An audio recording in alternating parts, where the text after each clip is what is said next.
Hey, Big Daddy, how you doing? Yeah, baby! It's Monday morning. Hello, America. It is great to be with you. Happy Monday to everybody that is not a fan of the cursed franchise that is the Buffalo Bills. Good morning, America. Welcome in. Great to have you.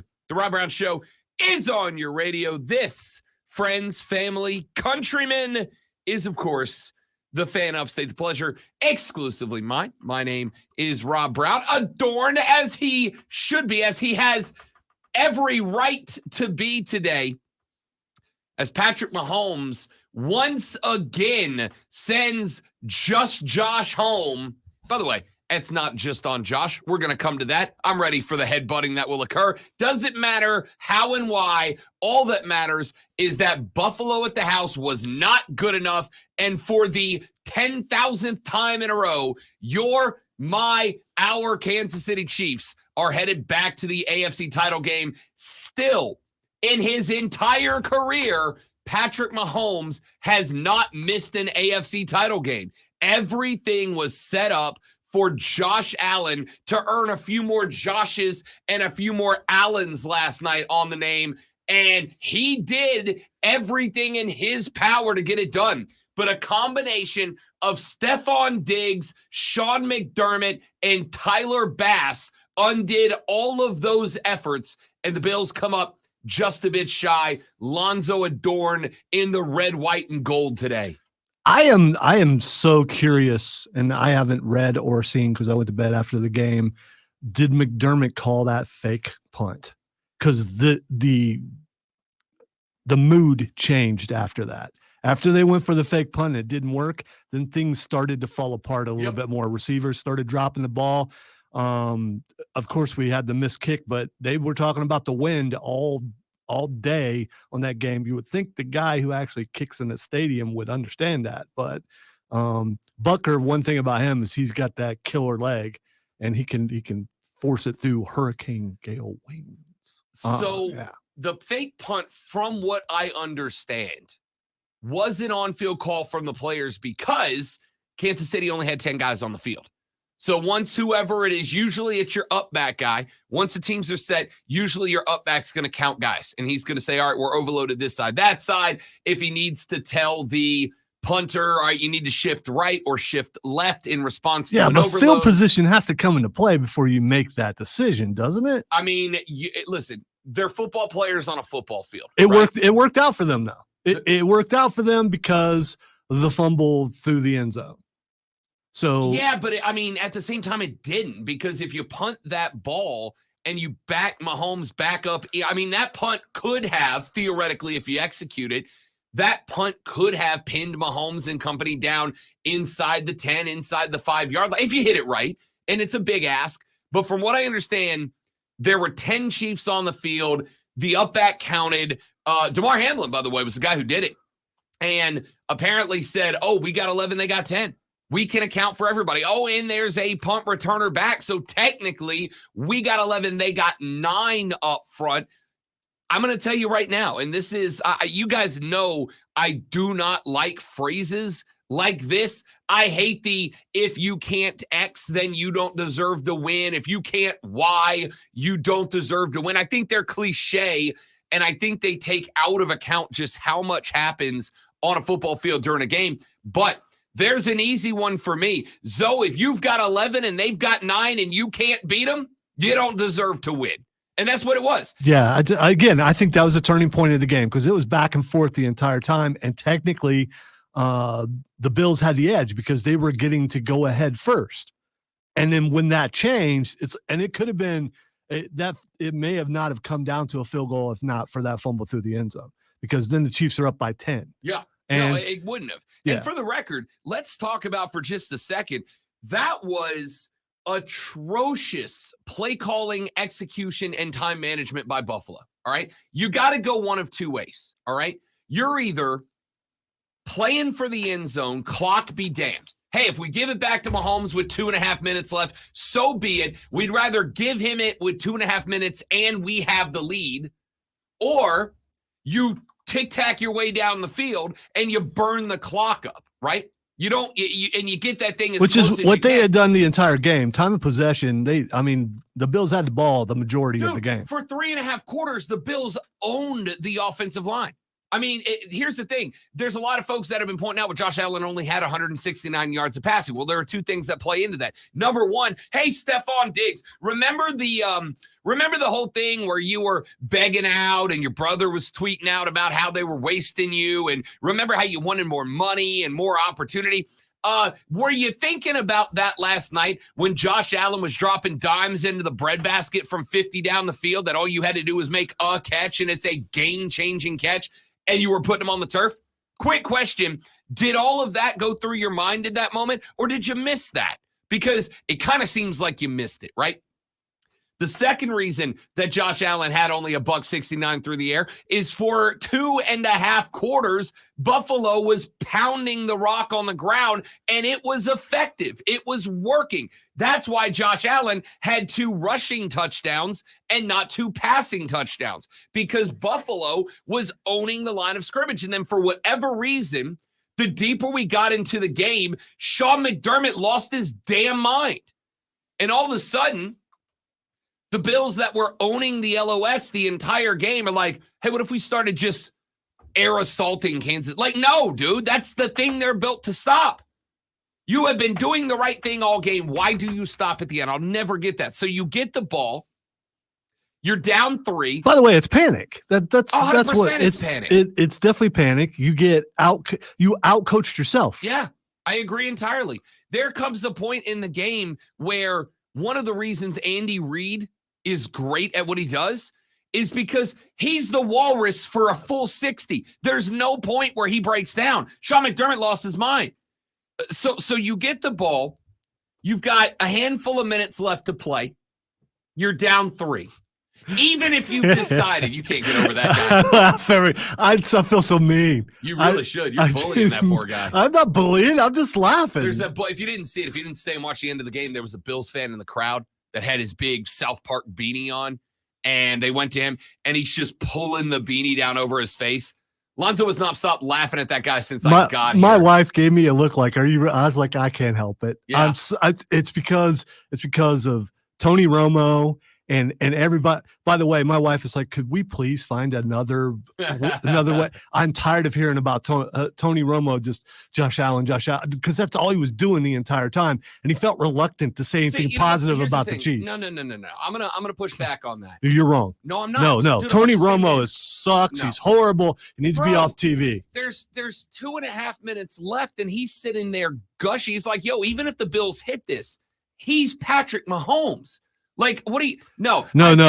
He's a front runner. He finally decided, oh yeah, Patrick Mahomes is on the field, and decided to talk about him when he knew the Bills were losing. I think at the risk of upsetting one of my favorite people in America, that is Miss Lisa, who ranks on the right. So power rankings, she's number 1. Oh, I agree with that. And you're like you and the kids fighting for second. Oh no, right? Man, I'm last. Fighting for second. I'm good with that. It's like Miss Lisa, Pappy, then you and the kids on the right side. Power I would put the granddaughter second, but that's fair. That's a grandpa thing. Point here is, at the risk of upsetting Miss Lisa, of who I am a dear fan, I think if you went into that game believing that's who Romo was, that's what you got away from it. I didn't at all.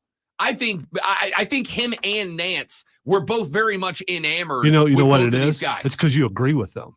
That's why you don't notice it, because you're right there with them. No, you know with your Josh Allen praise. No, you know what? I just realized it, and I just realized that based on the first thing that Lonzo said to me when I walked into the studio, I just realized what it is. Well, the first thing I said was, "Man, the moon is." Okay, the second thing after we discussed the Death Star floating around this morning, Lonzo, I have just realized what it is. What it is.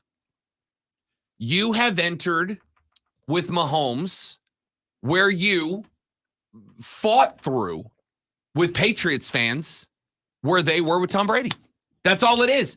If anybody doesn't lay down to talk about the absolute perfection that is 15, in your mind, that's an attack. If you are not propping him up, ready to build statues of him across America, that is a personal attack. By the way, that's not true. And I think it is. And there's no guarantee the Chiefs win next week. It is amazing because Lamar's a dude. I tried to tell you. It is. You got like one right. I did not. Yeah, you did. I got 2 right. I got San Francisco too. Okay, you did. I was 2 and 2. All right. And for the record, I did point out that both of my picks, the Buffalo pick, I knew going in, that's a toss-up. You had to be afraid You had to be afraid about the Houston 100%. Thing after that first half. No, after the first half, 10-10 the first half. I absolutely did. We're going to talk about all these games. I absolutely did. But then second half was exactly what I thought it was going to be. The game that scared the hell out of me was Green Bay, San Francisco. If we're being honest. Yeah, that's the game that scared the hell out of me. Well, I know we're going to talk about it. They were just a little. We're going to get to all of that. So I am not who you're trying to paint me. I think you are, man. I'm not. I think you are. If I were, it would be nothing but Andy Reid sound and Patrick Mahomes sound, and I would be just jumping in here. How about them Chiefs and doing all this stuff? Like, I'm not doing that. Am I wearing my gear? Yeah, because they're still in the playoffs. That's different. If they weren't, I would. I mean, come on. That's different. I am not that guy. I could be that guy, Rob. Don't make me be that guy. Listen, so just be careful. That's all I'm saying. If you watched that game last night and your takeaway was Romo hates Mahomes or Romo is pumping up Mahomes, Josh Allen. Okay, I never said that he hates Mahomes. What I said is it was Josh Allen every other phrase to the point where it is sickening. If all you heard, don't make me go back and count how many times he did that. You know what? Because I could. I hope you do, because you know why I won't? Because I'd have to listen to him again. I don't think there is this thing about you that you believe that there is some deep state media conspiracy to elevate Josh Allen into the hierarchy of great quarterbacks. And you believe it comes at the expense of Patrick Mahomes. That's what I think. Romo and Nance hyped 15 all damn night. It is the LeBron James effect. It is the Michael Jordan effect. It is the great player effect where people, they're great. Let's talk about the other guy. That's what it is, to the point where, but if you're not given equal treatment, it seems a little one-sided. So I hate that I have to. I hope there's an alternate broadcast next week. Sometimes they do that where they'll give you like the home broadcast, because I'd rather listen to the home broadcast than listen to Tony Romo. And it has nothing to do with Kansas City. I don't like him on any broadcast. Was there anywhere that you could have listened to this game last night? Yeah, I could have with the Westwood One app. But or with the Odyssey app, and I could have done that. So here's what I think we're at, and then the audio is a little bit off, and it was. That's why the DVR is your friend, man. DVR is your friend. No, you can't. There's no way you could sync. Well, I guess you could, but man, that would be. I do it all the time with the Saints broadcast. Do you really? Mm-hmm. I've never tried that. It's usually for the Saints broadcast. It's about 8 to 9 seconds off, so you just sync up. Now, the only problem you have is if radio's ahead of TV, and then you're in trouble. But if you go through apps. Usually by the time it leaves the radio station, goes to the satellite, goes to the thing, syndicates through, gets on the web, travels to you. Usually TV 7, 8, 9, 10 seconds ahead of the radio. So you just pause the DVR, get them synced up, and you're good. All right. Listen, now I know what I'm doing. Now I know what I'm doing next week because I didn't. Yeah, I'm just saying, even it's a challenge. Despite your unabashed Mahomerism, which is the thing I say now. No, and I just thought of. I just don't like Tony Romo. I'm aware of that. Yeah, and I'm not the only one. There's a lot of people that he was a big deal when he first came out. Now he's just yappy. He's yappy dog. I thought it was good last night. I thought he's gotten better. I do think that at the beginning of the year, really towards the end of last year, I think he heard so much, and this can happen to anybody. You get gassed up so much about being the dude that you eventually just think I can just show up and do it, right? I can just show up and be that guy. I thought that he was much better last night. Now, with that being said, I do not think, as far as this game goes, I do not think that if I was Buffalo, Sean McDermott, this is going to sound nuts. You're going to think I'm crazy because the dude just got you to the AFC divisional round. I would not be bringing back Sean McDermott next year. I would not. He fell apart. You've got the So ball. this is like the McCarthy discussion. I mean, similar. yeah, Very similar. and the same thing with Pittsburgh. I mean, trying to decide, this has been a really good coach for a really long time. They get us to this level. They can't get us to the next level. Here's the thing. Sometimes there's a nemesis out there, and you can't get past the nemesis. I'm going to push back on one. I'm going to push back on Mike Tomlin. Mike Tomlin had Kenny Pickett and Mason Rudolph. Oh, he did an excellent job. Sean McDermott By the way, has Josh Allen, and Mike McCarthy had this year's Dak Prescott. I don't think any of them should be fired. So I disagree with you there. I don't think McCarthy should have been fired. I don't think McDermott should be fired. I definitely don't think Tomlin should be fired. I'd be ready to move on from Sean McDermott because I got up this AM and found, I'm scrolling the internet in the fortress of nerditude as one does in the AM. And I'm like, let me check in on the mental status of the Buffalo Bills fans over there on Reddit. So I opened up the Bulls app. I said the Bulls. I meant the Bills, but you get it. I opened up the Bills app. It's a complete crap. They're not doing good over there. They're not doing real good in Buffalo. Talks of a curse were out there. We're just cursed. We can't. And I'm trying to inject some levity into the conversation by saying, because you have two problems. Number one, you have to realize the guy on the other side of the football is one of the greatest quarterbacks to ever play this game, right? You have to recognize that you are in the same boat that Dolphins fans and Jets fans and, you were in for years. It sucks for the Bills that for so many years they felt close, but they shared a division with the GOAT. They shared it with Tom Brady. And now Brady leaves. You find your guy at quarterback. You're right there on the cusp. And what happens? You keep getting paired up with Patrick Mahomes in the AFC playoff picture. Although he lost to Burrow last year, so maybe it's not that. Maybe it's big game. I think it might, and this is why I say I gotta go from McDermott. Because last night, with Buffalo down 3 and inside of 3 minutes to play, there's two strategies, Lonzo. Number one, you play the offense that's been working. Now, you can't really run as much anymore because then you got to burn timeouts. And if you walk away with nothing, you need those timeouts because then any turnover ends the game. So you can't just run it up the gut. But what has been working in the past game, dink and dunk underneath, hit him underneath, cross the slants, hit him underneath. And instead, what are we doing? We're taking freaking artillery strikes at the end zone to wide receivers that have already been dropping the ball all night, right?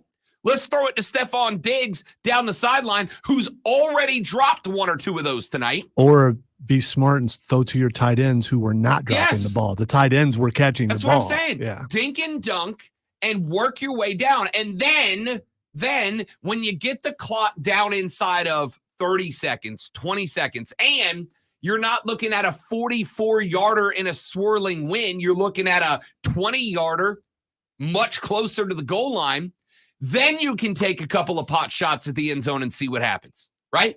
But there's another option. And the other option there was, aside from dink and dunk and push down, the other option is absolutely run it up the gut where you have been running well, run the clock down, utilize your timeout, try to tie the game, and not give it back to Mahomes with enough time to do anything. And I think I think y'all have one timeout left at that spot. Set it up where, maybe we're going to play for the tie here, but we're going to play for the tie inside of the clock. Either way, the correct answer is not go deep. Now, I will point out that there were checkdowns and there were crossing routes on all three of those shots Josh Allen took at the end zone, and he took them anyway. But I think I know on at least one. I think the one that missed, the one that hit the dirt in the middle of the end zone, that there was like nobody there. I went back and all 22'd that. And I think Stephon Diggs broke the wrong way. I do. Because the cover, when I say there was nobody in the middle of the end zone, I'm talking from either team. There wasn't a chief in sight. And I think Diggs was running an out to the pylon instead of into the goalpost. If he runs a post pattern towards the back of the end zone, that ball's a touchdown. We may be having a very different conversation today. So this is one of those things that it's gonna sting because there's gonna be a lot of Josh Allen can't do it conversation. But dude, McDermott was bad. The play calling was bad. The wide receivers were bad. And I know that there are going to be some people. I'm sure Lonzo's going to say this to me later on. Rob, you are going to run out of breath and life trying to defend Josh Allen. But that game was on Sean McDermott. In the end, I don't care because Josh's going home. I mean, that's the ultimate thing. Scoreboard still, in the end, is the ultimate thing. And scoreboard, Kansas City had 3 more than the Bills. Kansas City moves on, and Buffalo goes home. So, I mean, I don't need to see anything else but that. I mean, it's fair. I do, because breaking down games is half the fun for me. So, we're going to talk a lot of football. We've got the Detroit Lions, who heartbreak bake yesterday. I'll tell you this.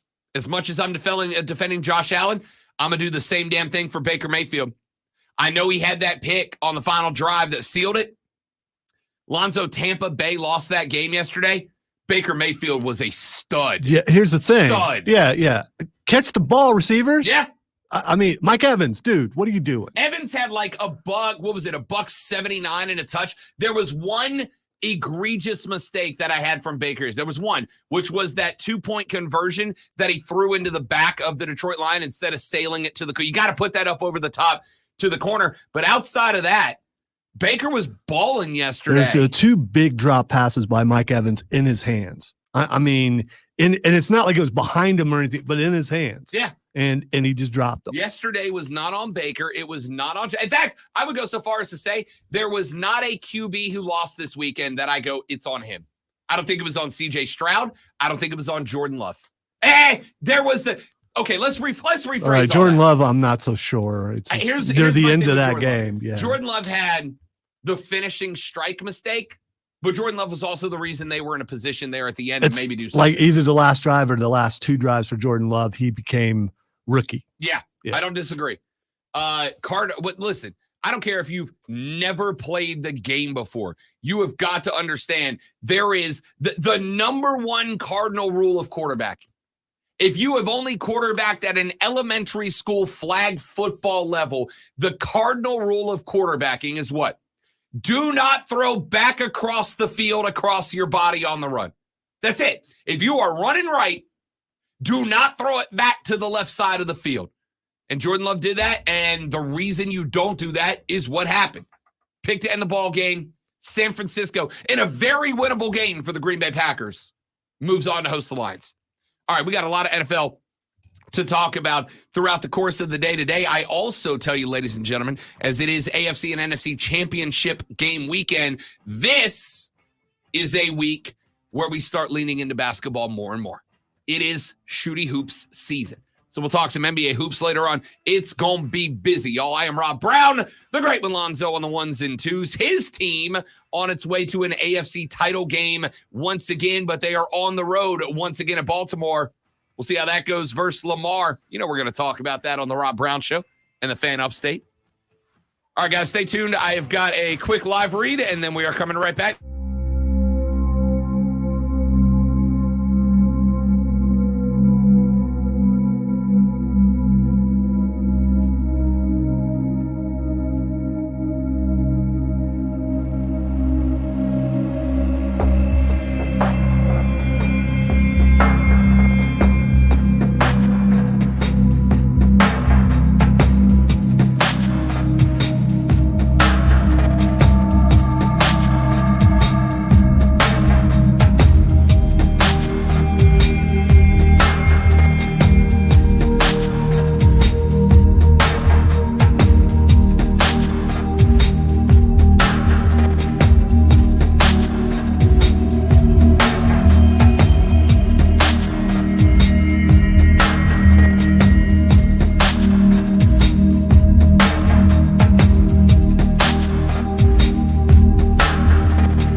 supermoon.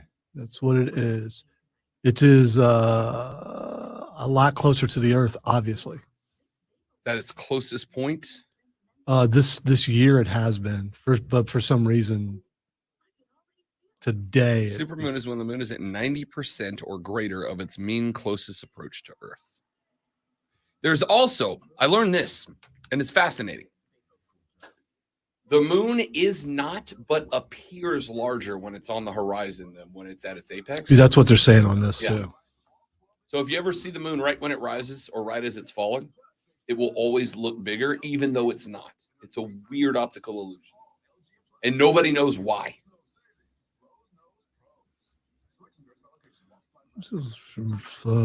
Swamp gas, maybe? I don't know. It's because the moon is a hologram projected on the dome over the flat Earth. That could be it. That's I didn't think about it that way. Yeah. And when it gets down closer to the edge, it's closer to the projector. Okay. All right. I get it.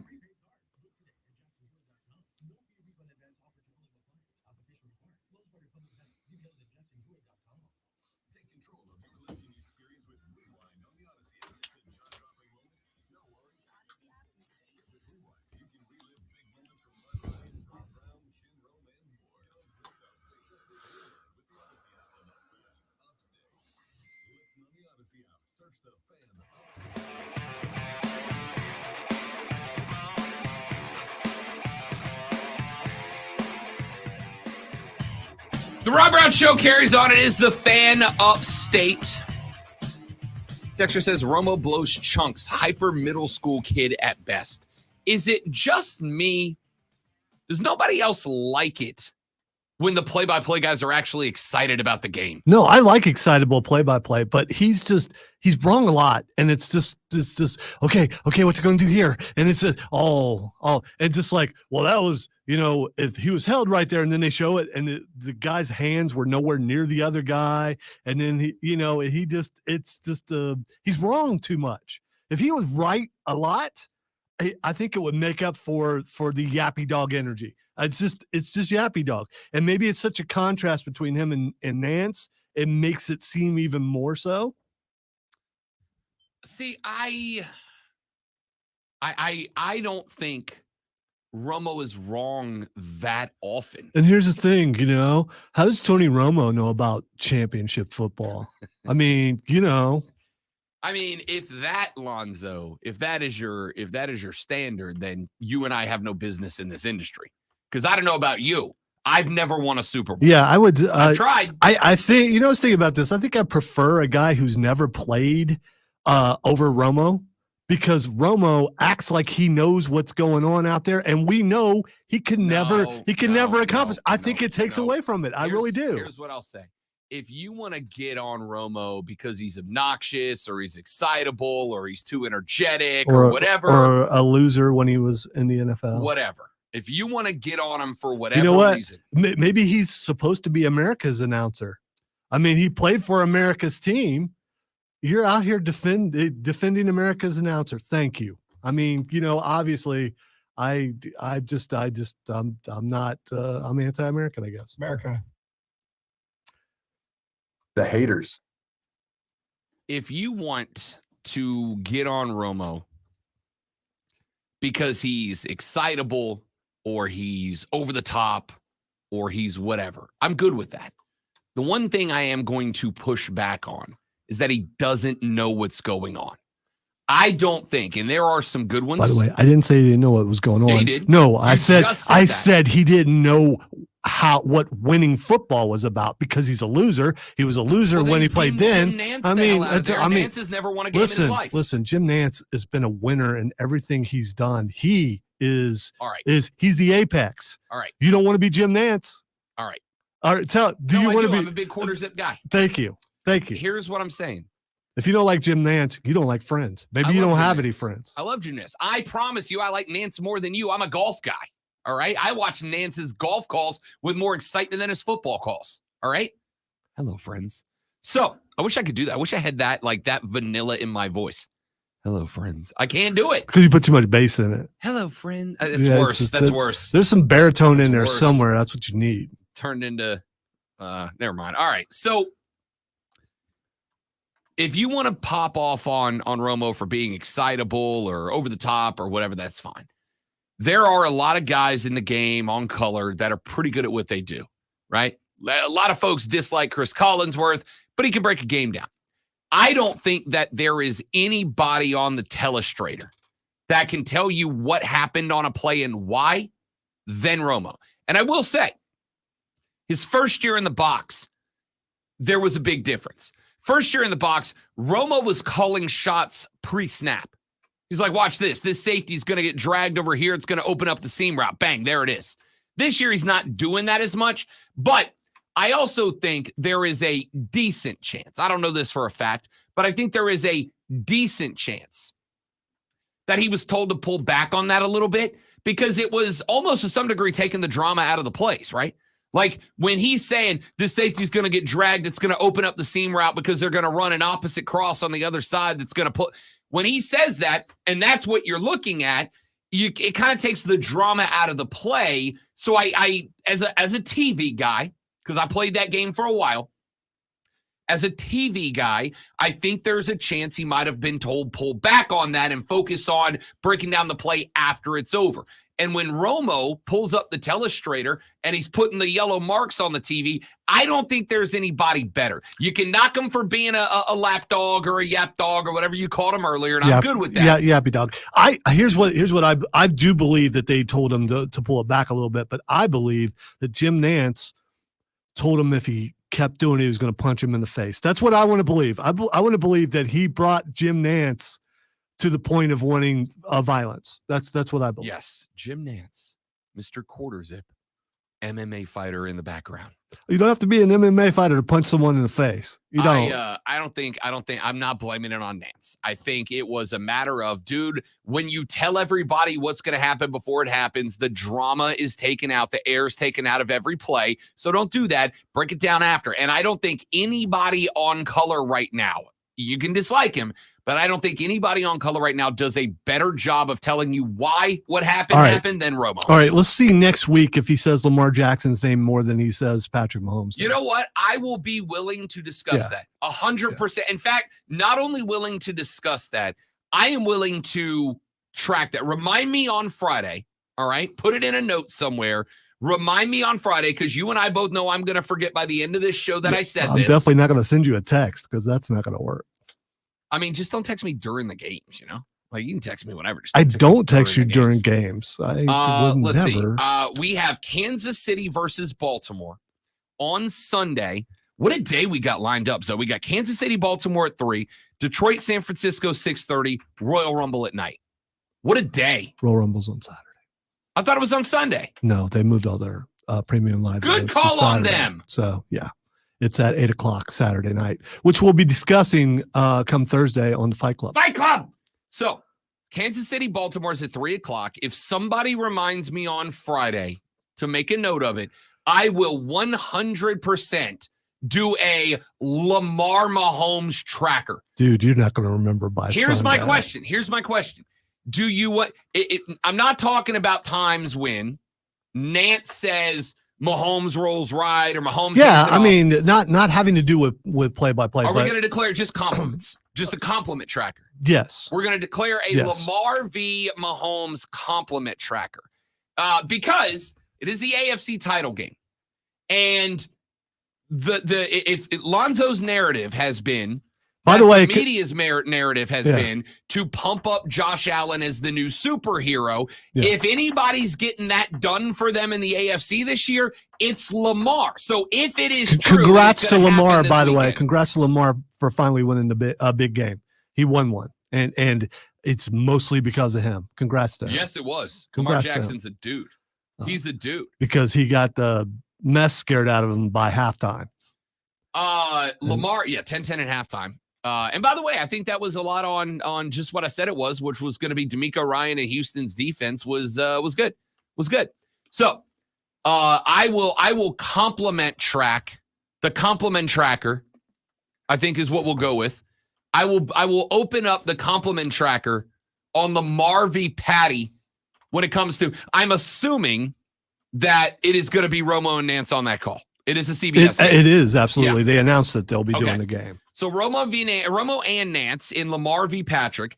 If there is a quarterback in the league that CBS / the NFL is going to pimp as the legitimate superhero that can end the reign, the tyrannical dictatorship of Patrick Mahomes of the last, 5 years, it's Lamar this year. That's the guy they're going to promote. So I will put a compliment tracker on Tony Romo, just Tony Romo, and see if he hands out one more than the other. All right? Because some of y'all, we got a couple of texts from people that are telling me Romo's garbage. I disagree. And I think Romo had his head up his rectum a little bit at the beginning of the year. I think he was sniffing his own farts a little bit at the beginning of the year. But I think he's come back to earth. I think he's come back down to earth. Texas said at the very outset of the game, Romo said, I have never been so excited to be calling a game. That was his lead. It was downhill from there. Yep.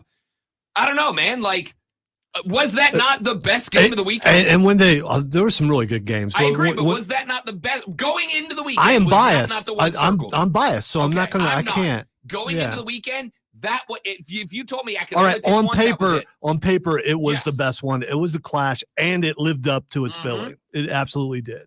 As a non-biased debater in that moment, going into that game, that was the game. If I had to pick one to watch, that was it. I don't think there's anything wrong with Romo going, this is the one. It was. When they showed him in the booth, he just, I don't know, that Josh Allen. I mean, just the look on his face, it's just, shut up, dude. I think you are a Patriots Brady fan, just a Chiefs Mahomes guy now. If you are not complimenting my guy, you are attacking. That's offensive. We don't do offensive here. No. If you want to say you're a Joe Montana fan doing that, I'm okay. Okay. You are that because Montana was that Montana was that guy back in the day. And so I'm okay. That Brady guy, no. He don't even have some records anymore. I mean, Mahomes is going to make everyone forget about him. We're going to find out again. And I think that right there is what I'm talking about. Yeah, I mean, you just said Mahomes is going to make us forget about Joe Montana. No. Tom Brady. He's going to make us forget about Tom Brady. No. Okay, then let me rephrase that. And just like Marino, all his records are like gone. You just which proves that he's not that great of a quarterback. Patrick Mahomes. Yeah. I mean, he is on track to do that. He's on track to win 7 Super Bowls. Is he not? I mean, he's not. By the way, on track would be like, say you're going to 6 AFC championships in a row. It's pretty good. Yeah. I mean, that's kind of on track, isn't it? He's a 2-time Super Bowl champion. You got to remember, Brady didn't win every Super Bowl he was in. No, he did not. Yeah. No, he did not. He's a 2-time Super Bowl champ, a 2-time Super Bowl MVP. The dude is legitimately one of the greatest to ever do it. I'm not arguing. I agree with that. What I'm saying is, it feels like, and I will put this to Chiefs Kingdom, of which Lonzo is a loyal subject, okay? I think Chiefs Kingdom is at a point now where if you say a good thing about another quarterback, it is equivalent of saying a bad thing about Patrick. And I don't feel that way. By the way, the Chiefs could very well lose next week. I mean, they absolutely could. They're going up against the team that's really, really good. I mean, without a doubt. I'm just talking about the hype. It's akin to LeBron and Mahomes will reach that level where if he continues to play as he is, where he won't be considered for awards and things and because everyone's like, yeah, well, we can give it to him every year. Is he reached that point? He is the quarterback right now that all the other ones want to reach his level. Patrick Mahomes was not in the MVP discussion this year. At no point was Patrick Mahomes in the MVP discussion this year. Right, because this was more of a team season than it was him carrying the team. For Correct. Sure. He was not in the MVP discussion. Now, I will say this for sure. Yes, Bjorn. Yes, Brady did beat. Brady was the mountain for Mahomes for a couple years. And I will say this. And I don't count the Super Bowl, because the Super Bowl, they lost both tackles, and there was no way they were winning that game. I think if you plugged probably 27 other quarterbacks into the Kansas City Chiefs this year, Lonzo, you guys are a 7-win football team, 6-win football team. Genuinely. I think if you plug 27 of 32 other quarterbacks in that mix, you're a sub 500 non-playoff team this year. But because you had Patrick Mahomes, he dragged that team to a playoff. It was not his best year, but it is also the worst, to me, the worst offensive set he's played in this year. And it says something that he got there. But he did not have the year Lamar had. He didn't have the regular season that Josh Allen had. He didn't have the regular season that, hell, Brock Purdy had, although by the way, some things to say about Brock Josh Allen didn't come on until the end of the season. I don't disagree. And it's the same thing that the Chiefs did. They had their lulls in the middle of the season. Both teams did. And then they started playing championship football, playoff football. The thing is Josh Allen had some things against him. He had some drop passes, his head coach and his wide receivers. He had a coach, and still, I'm going to say that fake punt is what killed it. That was the beginning of the end. I do not. Disagree. I was concerned until then but I've been concerned for every game with the Chiefs because they always seem to play from behind. But at that point when that changed, I was good. I'm like, okay, we got I agree. this. That moment, it felt like it was all done. It was added down onto that. When that happened, here's what I thought. Andy Reid just won. That's what I thought. Andy Reid just won. At that point, there was an absolute panic from the Buffalo Bills and from Sean McDermott. It felt like the game plan fell apart. And I will agree, part of the reason why was because they had been running the ball so damn well. And by the point where they needed the offense to click, they could not run it at him anymore. They were out of time to run it at him. And I think that's where Sean McDermott panicked. He had nowhere to go with that. All right, we got to run to a break. We'll come back. We'll wrap up hour number 1. Chiefs go on the road. Patrick Mahomes' first road playoff game. And he goes in there and gets it done against just Josh. He's on his way to an AFC title game where he will be hosted by Lamar and the Ravens. Over on the NFC side, the 49ers will play host to the upstart Lions. We are talking to all of those games as the show rolls on. It's Rob, it's Lonzo, it's you. Texter says the Bills did not have good coverage for Mahomes or Auto. Back after this on the Rob Brown Show on the Fan Upstate.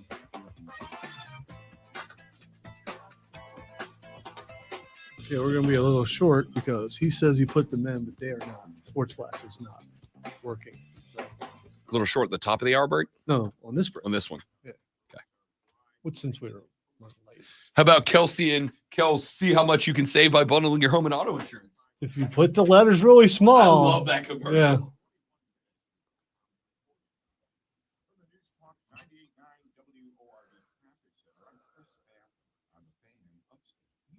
Decision right now to get lasting relief from that awful joint pain for 2024.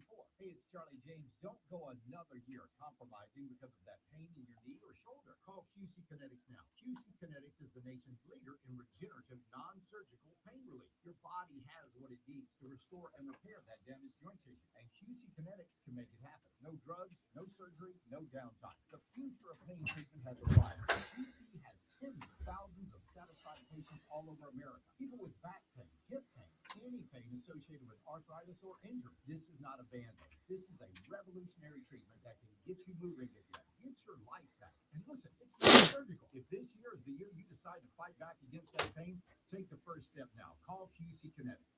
Get a free consultation on the calendar today. Call 864-448-3772. That's 864-448-3772 in Greenville and in Nashville. 864-448-3772. Hi, this is Mark Ryan with Offside. We'll be live this Wednesday from 3 to 7 at Ingles Markets at 1524 Locustville Road in Greer. Stop by and say hi. We'll also be giving away a $25 Ingles gift card. Hi, I'm Henry Miller. My eyes are very important. My eyes connect me with things I love. I loved my late father-in-law, Jerry. He always lit up a room, but his vision dimmed with age.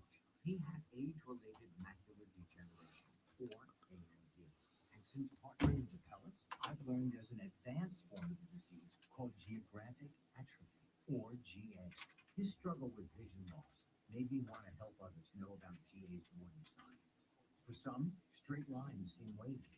like when looking at a door frame. For others, blurry or missing spots can make it hard to read or see loved ones' faces. Many have trouble seeing in low light, making driving at night difficult.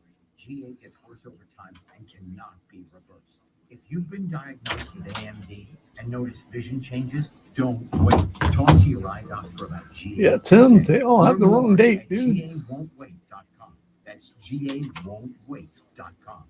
Nachos! Hey, I'll take some. And some Frank's Red Hot. Nah. You're just gonna eat these boring nachos with no flavor.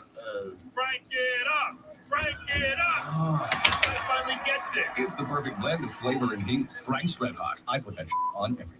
Hi, Discover. It's Jennifer Coolidge. I just want to thank you for the cash back on my groceries. No problem. Discover Cashback Debit. Everyone. Sorry, not talking to the stream, but I am having a problem. Something not working.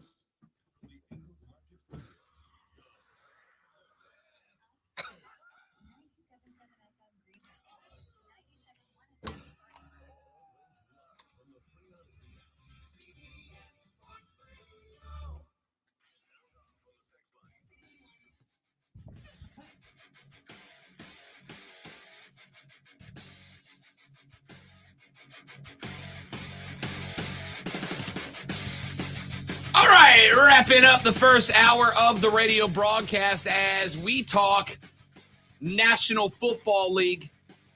Robin Lonzo with you on a Monday morning. And it is bleeping cold outside still, 20 degrees outside. I'm over it, all right? It just is what it is. I'm over it. What do you want? Yeah, our water froze. So, dude. Yeah, so we had to go out because some of the critters decided to take the insulation off of the water pipes to make nests, I guess. Lonzo, so we had to you're rewrap cold, them. If you're cold, they're cold. Yeah, I could care less. Bring them inside. Yeah, I'm not making a possum sanctuary in my house. No, thank you. Yeah, it sucks.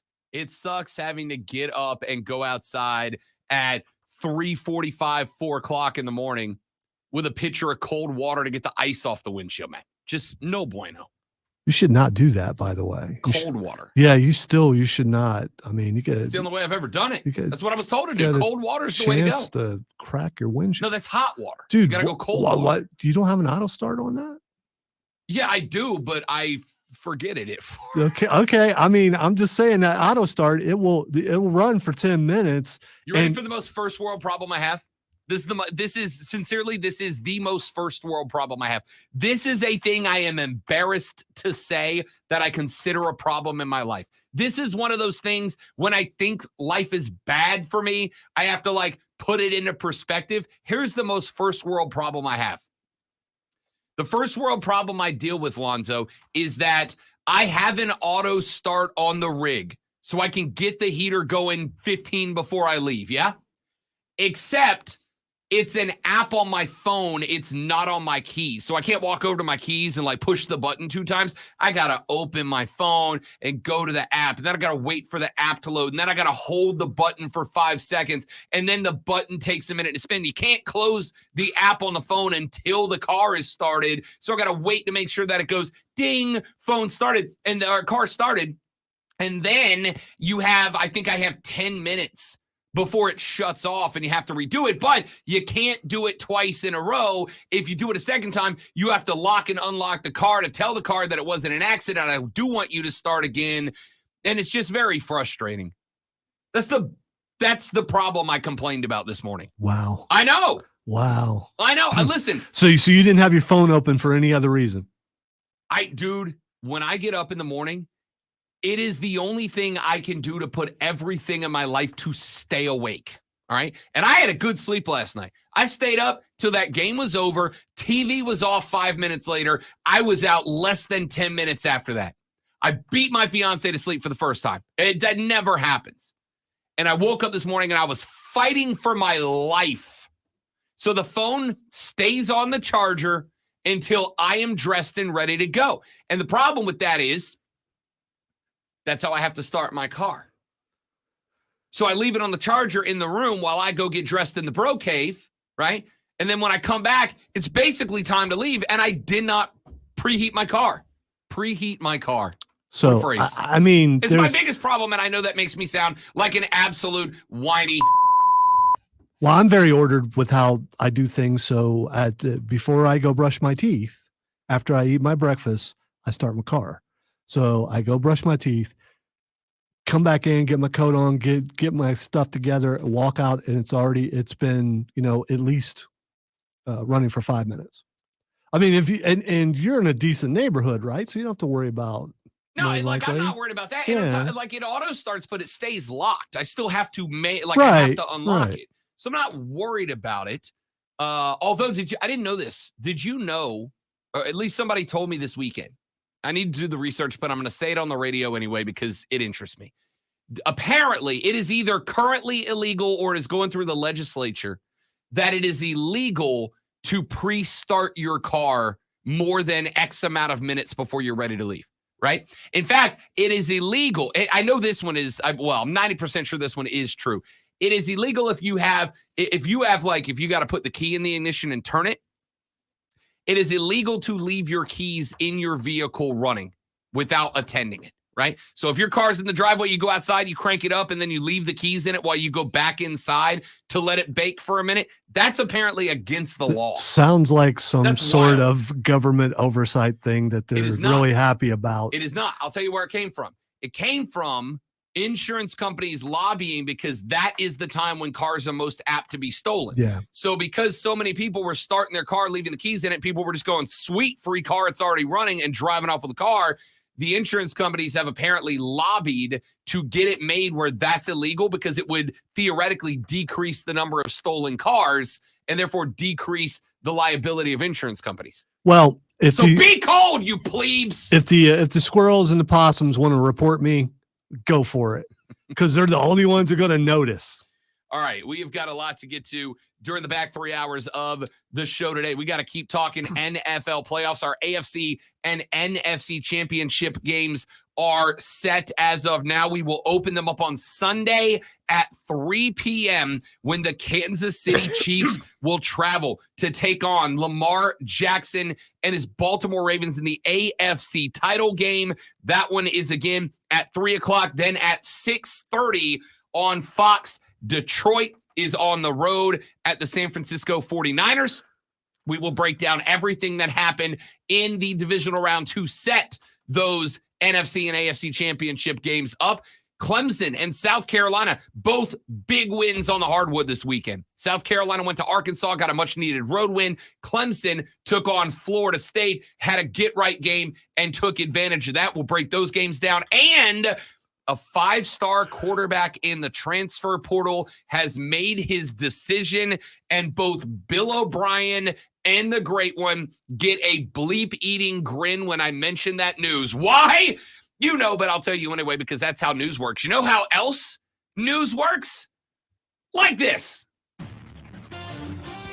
Stop me if you heard this, but the words wide right might be considered vulgar in Buffalo, New York, with a chance to tie the Kansas City Chiefs and send the game to overtime. Bills kicker Tyler Bass missed a field goal that sealed a 27-24 Kansas City win, sending them to the AFC title game for the 6th year in a row. Patrick Mahomes went 17-23 for 215 yards and 2 touchdowns, both to Travis Kelce. Isaiah Pacheco ran for 97 yards and a touchdown. The Chiefs face the Ravens next week for a trip to the title game. San Francisco will host Detroit after the Lions knocked off Tampa Bay 31-23. Jared Goff connected with Amon-Ra St. Brown and Josh Reynolds for touchdowns, and the Lions picked off Baker Mayfield on Tampa's first and last drives. Make sure you tune in Wednesday as the Furman Paladins take on Sanford.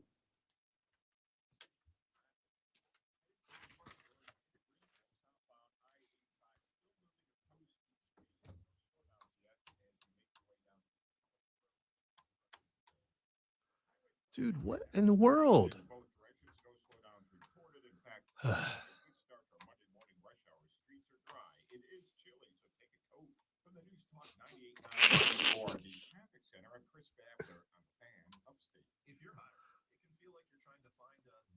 Bring back our other traffic lady.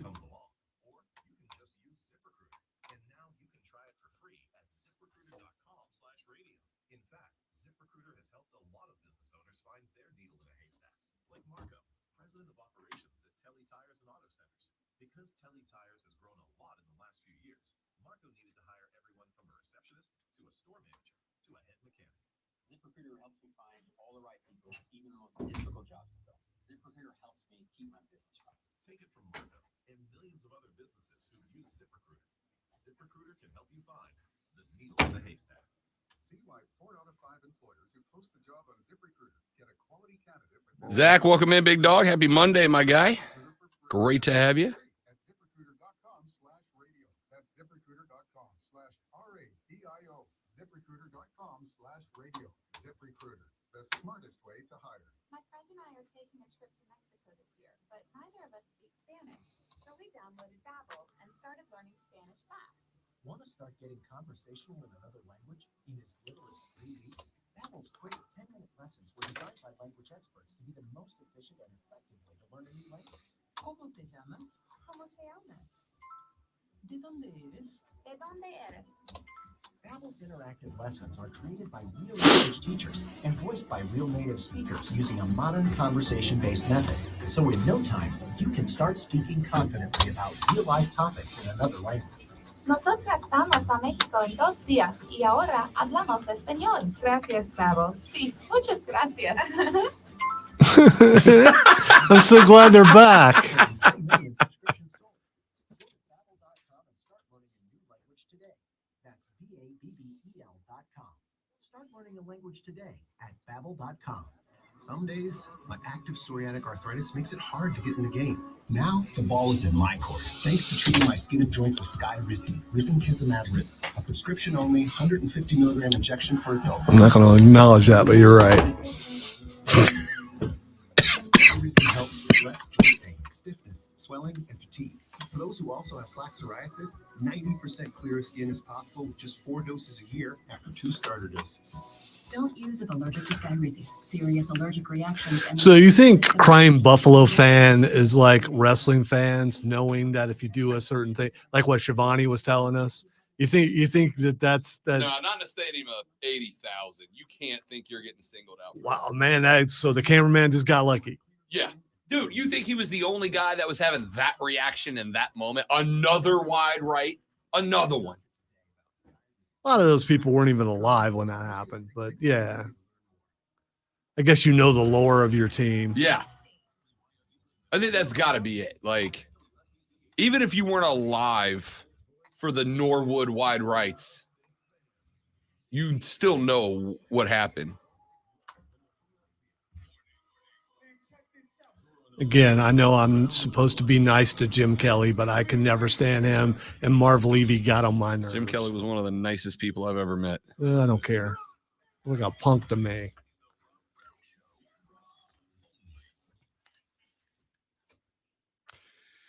Our numero dos of the Rob Brown radio program starts right now. Welcome back, ladies and gentlemen.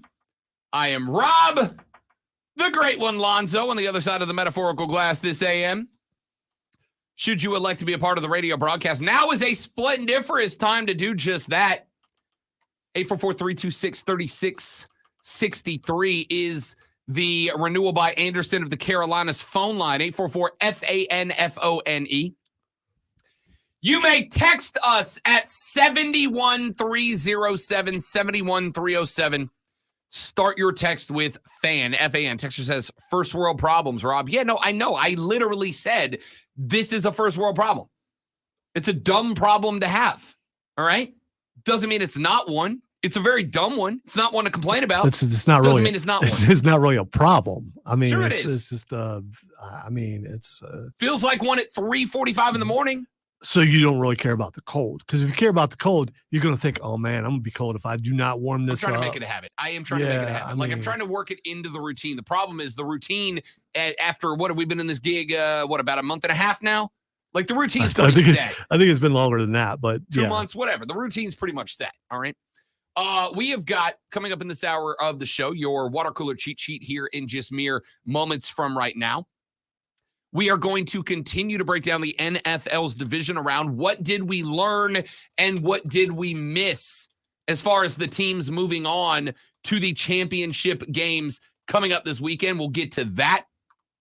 We got to start talking some basketball because it was a good weekend in Palmetto State Shooty Hoops as South Carolina goes on the road to Arkansas and gets a much-needed road dub, and Clemson took on the underwhelming Florida State Seminoles and had a get-right game in which they got right. Hey, are we going to talk about how you shouldn't storm the court? Are we going to talk about that? Are we going to avoid that because it goes against Here's the problem. I'm a pro court stormer. I'm a pro. Yeah, I know, stormer. which is why I thought maybe we wouldn't talk about it. No, we will. Okay, It would be unfair. It would be unbecoming of me to not acknowledge that multiple players got wrecked by fans during court stormings, including my homie Caitlin Clark, who got wrecked by a Buckeye. Gotta have your head on a swivel, man. Wrecked by a Buckeye. We will talk about that coming up later in the show. But before we get to any of that, it is 7:03 in the morning. It is just about that time, friends. It is almost time for you to get clocked in. And then it's almost time after that for you to start talking sports on the clock. You know, you might as well earn yourself a couple bucks while you talk sports. Lonzo and I do it every day. And we're going to help you do the same thing by doing this.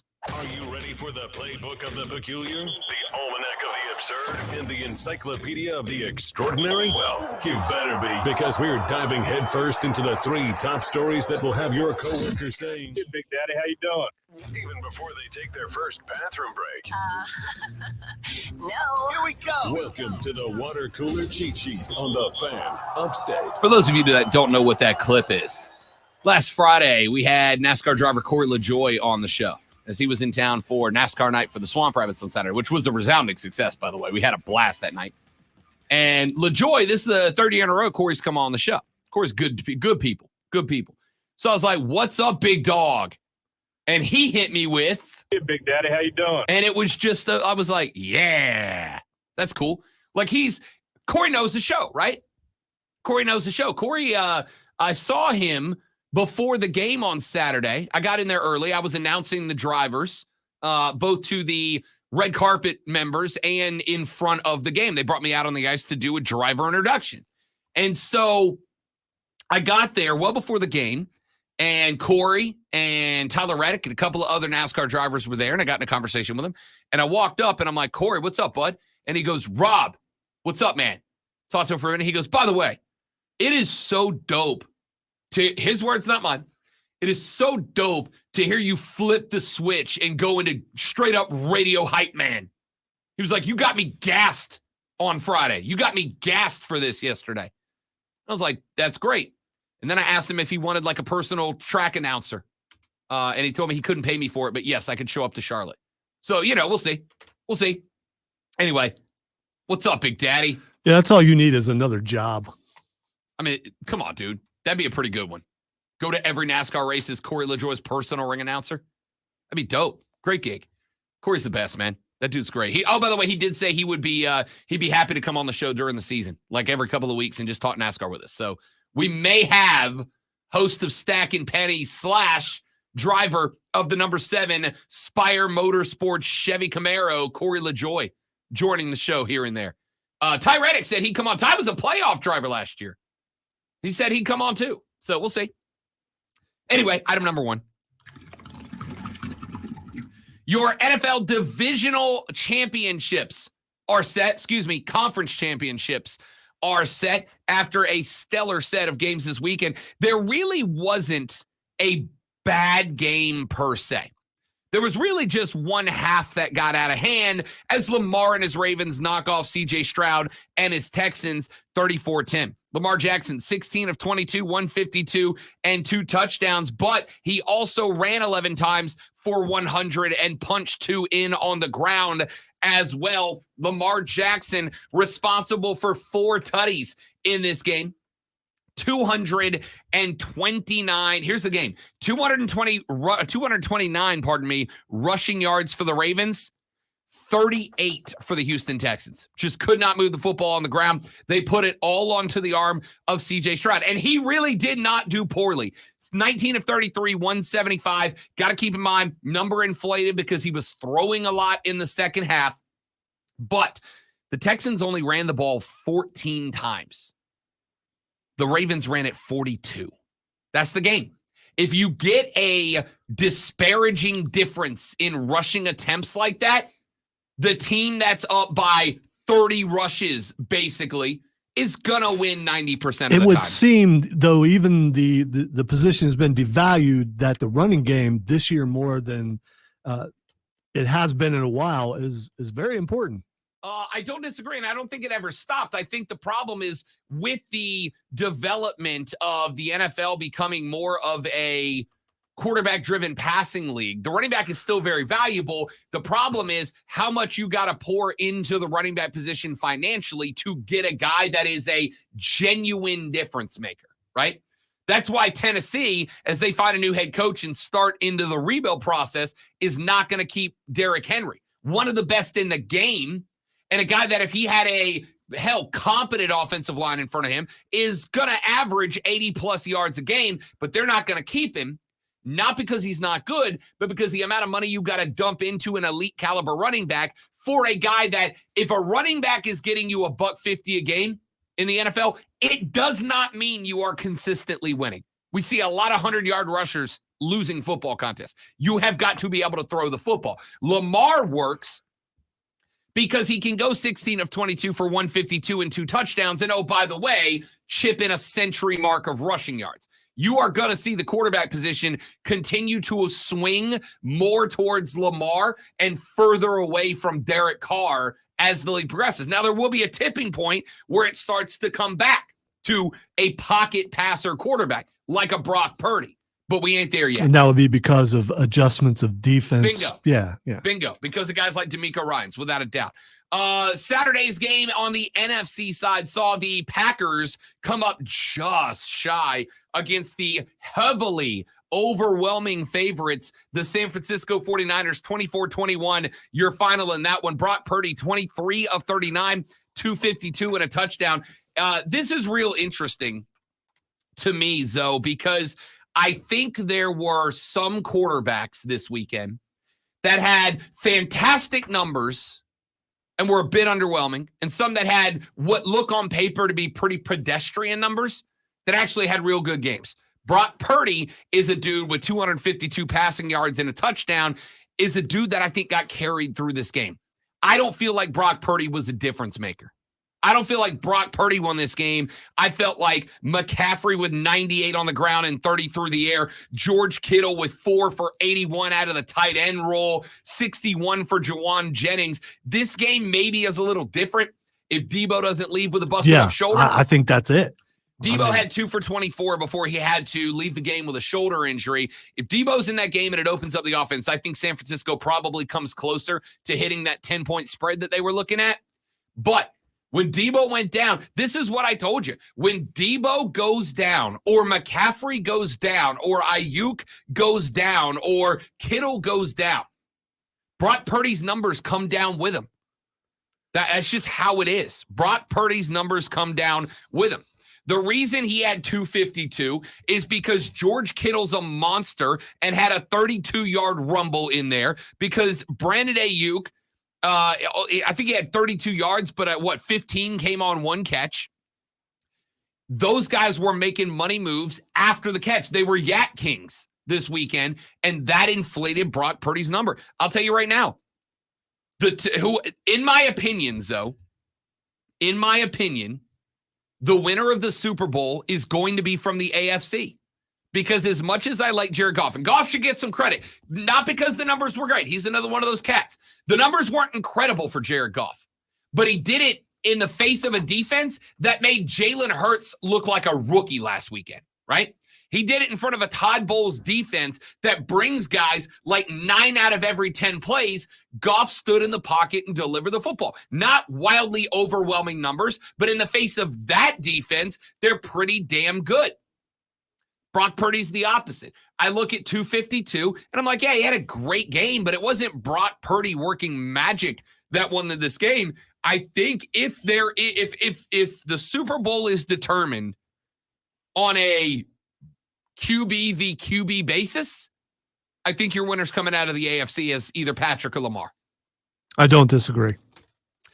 24-21, your final in that one. Then on Sunday, had a couple more to determine their opponents. It opened up with Tampa Bay on the road at Detroit. The Cinderella season continues for the Lions. 31-23, they knock off Baker Mayfield and the Bucs. Bake 26 of 41 for 349, 3 touchdowns and 2 interceptions. Had a pick on the opening drive and had a pick on the closing drive. The closing drive, I don't hold against him, to be honest with you.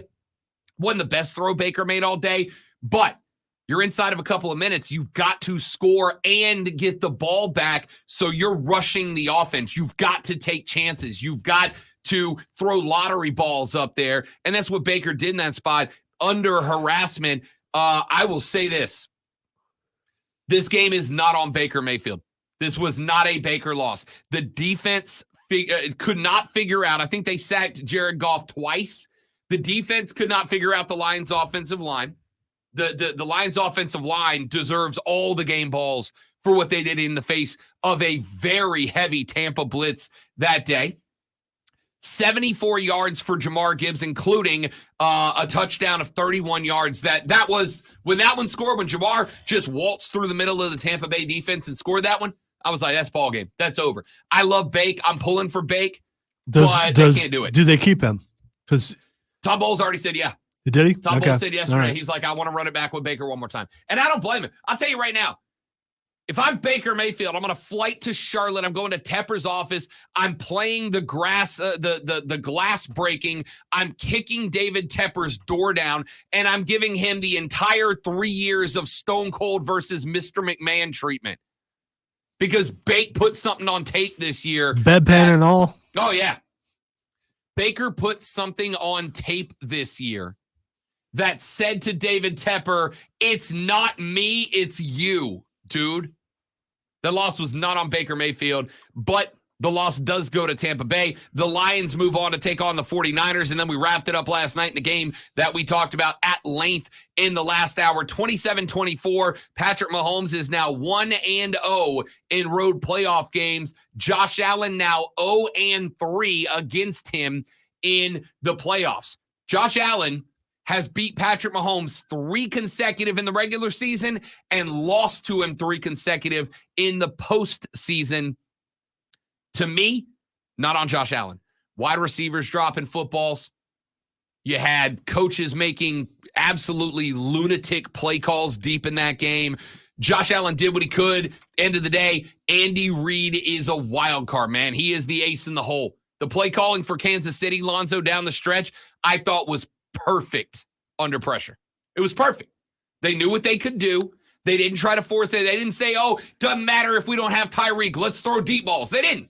They worked the field. They took advantage of when MVS was open. That catch on the sideline from MVS, I was like, oh, damn, they're not losing. By the way, I love that Nance started off the broadcast pointing out that Patrick Mahomes on the road has the best winning percentage of any quarterback in the history of the NFL in his first 5 years. Yes, it's pretty good. Yeah. I mean, all that hype, can't never win in the playoffs, and yeah, he wins. He wins more than he loses, whether he's at home or he's away. So, and it's not just him. It's a lot of it has to do with Andy Reid and the team itself. But, I don't disagree. Yeah. All right, let's get on it. Item number 2. Step aside, Mike Krzyzewski. There's a new sheriff in town, and her name is Tara Vanderveer. Tara Vanderveer becomes the winningest basketball coach in NCAA history as the Stanford women's basketball team knock off the Oregon State Beavers 65-56 at Maples Pavilion yesterday. Gives Vanderveer her 1,203rd career victory. That puts her now a game ahead of former Duke men's coach Mike Krzyzewski. Krzyzewski sent a note to Tara Vanderveer, an open letter that said, more important than all the astounding numbers and career accomplishments, she's positively impacted countless lives as a coach and a mentor. Tara remains a true guardian of the sport. Stanford did not have their best player, Cameron Brink, suffered a knee injury in a win against Oregon on Friday. The Cardinal came out a little bit slow, but it did not matter. They ended up getting it done, carried by Kiki Ariafin, a dominant performance, 36 points, 12 boards on the day. Tara Vanderveer's former players, 30 of them altogether, including a handful of WNBA All-Stars, were amongst the over 7,000 in attendance to celebrate the achievement. She is again one over Mike Krzyzewski in the rearview mirror at this point, 7 behind her. Gino Auriemma, the legendary coach for the UConn women's team. Those are your top 3 all-time winningest basketball coaches at the college level now, and Tara Vanderveer absolutely deserves it. How many years would it take Don Staley to catch her? That's a great question. Let's see. Where is Don on the career wins list? I don't actually know the number off the top of my head. I'm a bad radio guy. I should have all these things memorized. Let's see.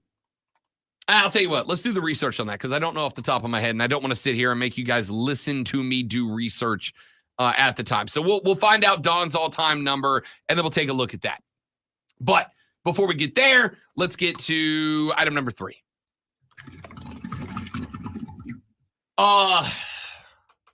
Ohio State's going to be a problem. Ryan Day's going to be a problem. You see, Ryan Day and the Ohio State Buckeyes are working the portal. And they are catching some strays out there, and I mean that in the best possible way. Their latest, Julian Sayin. Who's Julian Sayin, you might ask? Well, if you do ask, it's because you don't listen to the Rob Brown Show from 6 to 10 every single weekday here on the Fan Upstate, because if you did, you'd already know that Julian Sayin is the 5-star 2023 number 1 ranked quarterback that is previously an Alabama Crimson Tider. Julian Sayin got recruited by Nick Saban. When Nick Saban retired, Julian Sayin wanted to stay at Alabama. But for some reason that escapes me, Kalen DeBoer said, nah, we're good. I got a guy. Brought down his backup quarterback from Washington to step in. And effectively, if you believe the reports out of Tuscaloosa, Alabama, forced Julian Sayin out of Tuscaloosa. Said, hey, dude, no disrespect, but you're not my guy. And he Dion'd him up out of T-Town. So he hits the portal, and where does he end up? Well, if you're not watching the stream, you wouldn't have seen multiple times today the gigantic, you-know-what-eating grin of the great one as Julian Sayin commits to Ryan Day and the Ohio State Buckeyes. That is a massive pickup because the Buckeyes needed a QB. The Buckeyes needed a guy. They're bringing back a lot of talent next year. Like most of it. Basically, everybody that's not Marvin Harrison Jr., from a squad that won 11-1, from a squad that had your eventual national champions on the ropes, everybody that's not MJH is coming back next year to the Buckeyes. But they needed a quarterback. McCord's gone. He's out. He didn't want to be there. He didn't want to run it back. Now they got their guy. He threw an interception, cost him the game, and then immediately left.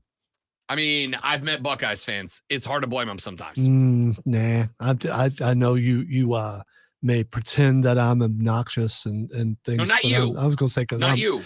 I'm not. I could be. I know how to be, but I don't. That's not necessary. Not you, but a lot of y'all is what I'll go with.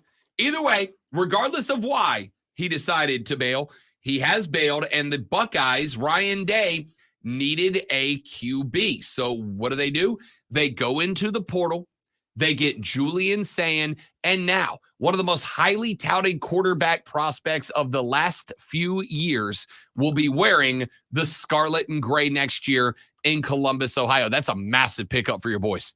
Massive pickup. Yeah, pretty excited about that because it was weird because we had just talked about that guy Friday. Yep. And then I was wondering why the Buckeyes were trending, and then I saw that. I was like, okay, cool. It is very interesting. Can he beat Michigan, though? It is very interesting because, and we talked about this a lot last week, this was a situation for the Buckeyes where it felt like next year's squad is set up to finally get Ryan Day over the hump, regardless of what happens with Jim Harbaugh. And by the way, I had a very interesting conversation on Saturday during Bet for the Cycle with a I'll say colleague of mine on that network who is pretty well connected in college football circles, who believes that the reason that, and we told you about Jim Harbaugh's negotiations with Michigan, one of the things he's asking for is a no-fire clause, right? You can't fire me. No matter what the NCAA decides to do in terms of discipline to whatever, because of the Connor Stallions investigation, you can't fire me. Talk to somebody who is relatively well connected in the college football circle on Saturday. I will not tell you who, so I'm going to play the hashtag sources game, but I will tell you that I don't play the hashtag sources game unless it's somebody I'm willing to lean on. That there is discussion right now taking place in the NCAA's field offices, though, for a full 1-year suspension for Jim Harbaugh. That is a likely, not probable, but likely outcome that he eats a full 1-year suspension. And that is part of the reason that he wants the no-fire clause and the low buyout offer clause in his contract with Michigan should he resign in case he decides he does want to jump to the NFL. No NFL team's got to go on the hook for $1 billion to get him out of Ann Arbor. Question mark for this, and I actually would like to have this discussion later on. If you're the Michigan Wolverines, you are in a very interesting position with Jim Harbaugh right now. Harbaugh just won your natty. It's been a very long time since Big Blue has carried around a trophy, yeah? Harbaugh just won it for you. But then he comes to you immediately and he says, hey, yo, look, I would like to renegotiate with you. I would like an extension. I would like more money. And in the process of you giving me more money because I finally got you that natty, I would also like every bit of this contract to be in my favor. I would like for you to sign a document that says you won't fire me no matter how much trouble I get in here, A. And B, I would like you to sign another document that says that if an NFL team wants to hire me away, if they want to take me out of Ann Arbor and send me to the show, that you will take a very low buyout to make it happen. If you're Michigan, is there a spot that goes, yo, coach, appreciate the natty, fella. This feels a little disrespectful. Well, they have some experience with having, championships and things stripped from them. So it depends on if they want to go through that again, because they're probably going to lose it anyway. He's gone though. He's done way too many interviews and second interviews to still be in Michigan next year. I mean, you're not wrong, but there's also the concept of negotiating from a place of power to go in and go, hey, I got 12 NFL offers. Yeah, but that place of power is tarnished right now. I mean, not to Michigan. Michigan put out a T-shirt that said, without a doubt, national champs. I'm like, all right, okay, guys, we get it. We get it. You know what else we get? To take a break right now. Back after this on the Rob Brown Show with the Fan Upstate. QC. All right, guys, quick live reading. We're coming right back. Please don't go anywhere.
All right, guys. Thanks for hanging out. We're back. Appreciate it. Jacob reports Don Staley has 574 wins. I found 445. Is that just in South Carolina? No. Temple, I think. She was at Temple from 2000 2008, South Carolina 2008 till now. So if she keeps winning games at a, let's say, 30 a year clip on average, it's actually closer to 31, 32. Do they count tournament wins? Yes. Yes.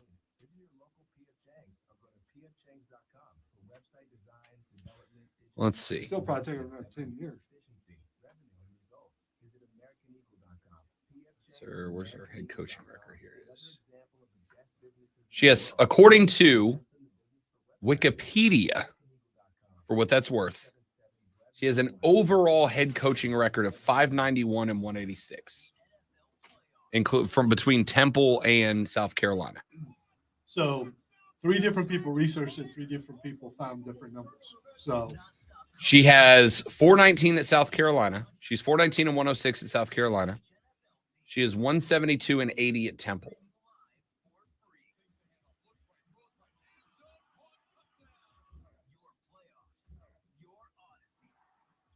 I wonder how up to date that is, too. They just had another win. That includes this season, 17 wins this season. So she is winning over the last, since 2014. She has 2 seasons with less than 30 wins. 129 in 2018. She went 23 and 10. She went 26 and 5 in 2020. That was the COVID year, though. A lot of games got canceled, Including tournament. What's that? Including the tournament. So if she keeps winning games at a 35-game clip, we'll come back to that next hour.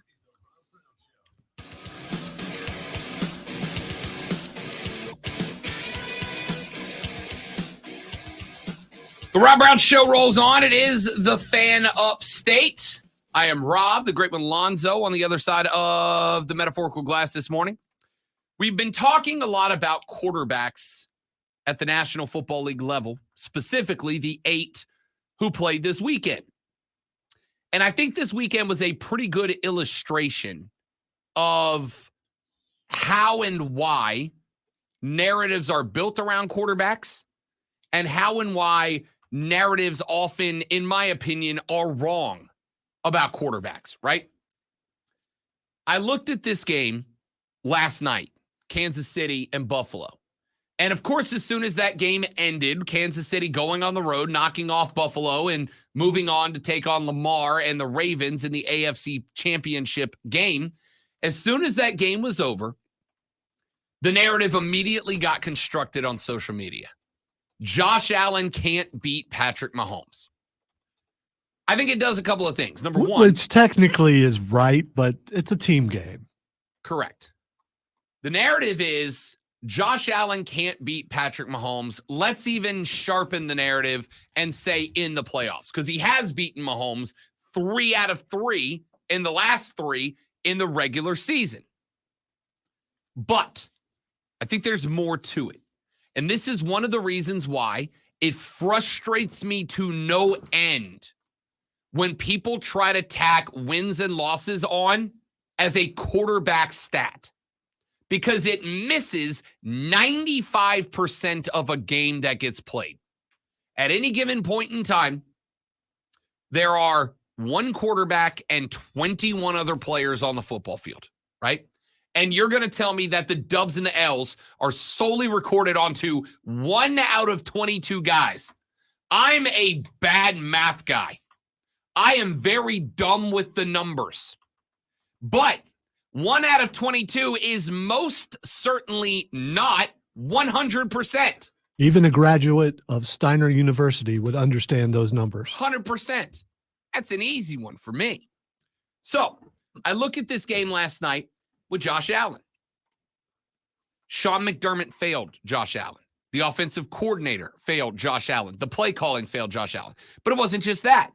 If Josh Allen is going to have this L hung on his neck, Does Stephon Diggs not have to have this L hung on his neck? Does the entire wide receiver unit not have to have this L hung on their neck? Because Josh Allen in the fourth quarter of this game dropped not one, not two, but 3 dimes into the breadbasket of wide receivers.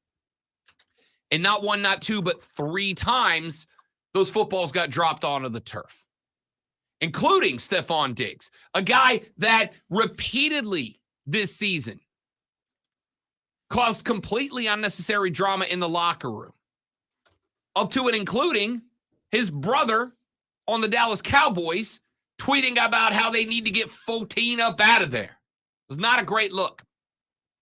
So, when Josh Allen comes into this game in a spot where he is doing everything he can do, in my opinion, to make it happen. Yes, I know there were some incomplete passes, including one that popped in the dirt, and he had a guy running towards the back post. I said this earlier in the show.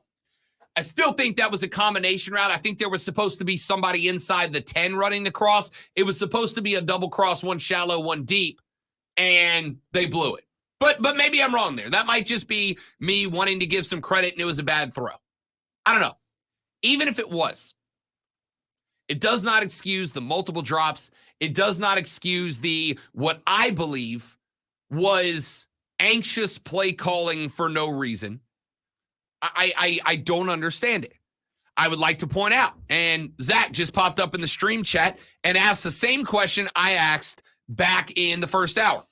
Can someone tell me why the Bills went away from James Cook in the second half? He was killing it through 2.5 quarters, and they decided to go away from him. I don't know. The entire Bills offensive line was playing Pro Bowl caliber football, and then they're like, by the way, what if we cranked it loose? I do think they tried a little bit at the beginning of the second half. And I think the Chiefs were able to shut it down a little bit. I mean, you have to look at a breakdown of the play-by-play, but I think they did attempt it a little. I think here's what I saw happen. Kansas City recognized they were getting wrecked by the run in the first half. So what did they do? They committed extra resources to stopping the run. They committed extra resources by putting a guy on James Cook, by throwing some linebackers out of coverage and into run protection. And that's fine. Those are adjustments you got to make in a football game. Here's the thing. If you're Buffalo, it does not mean you just abandon it entirely. Because at some point, when they realize they're going to drop Josh Allen back a number of times, Kansas City went back to the original defense, but Buffalo never got back into the run game. And by the time that it was that stage of the game where they could have, now they're in a dogfight. They also in the second half started bringing some blitzes and things like that they weren't doing in the first. No, half. I'm agreeing with that. I agree. There were adjustments made by the Chiefs defense to take James Cook out of the game. One thing effective. You can almost always say that Kansas City is not going to be outcoached on either side of the field. Listen, I agree. The adjustments made at halftime by the Chiefs were perfect. The problem is, once again with Sean McDermott, the Bills didn't match. They didn't go, all right, well, if they're going to bring linebackers up, if they're going to put James Cook, we're going to send him out as a decoy and run some tight end crossing routes.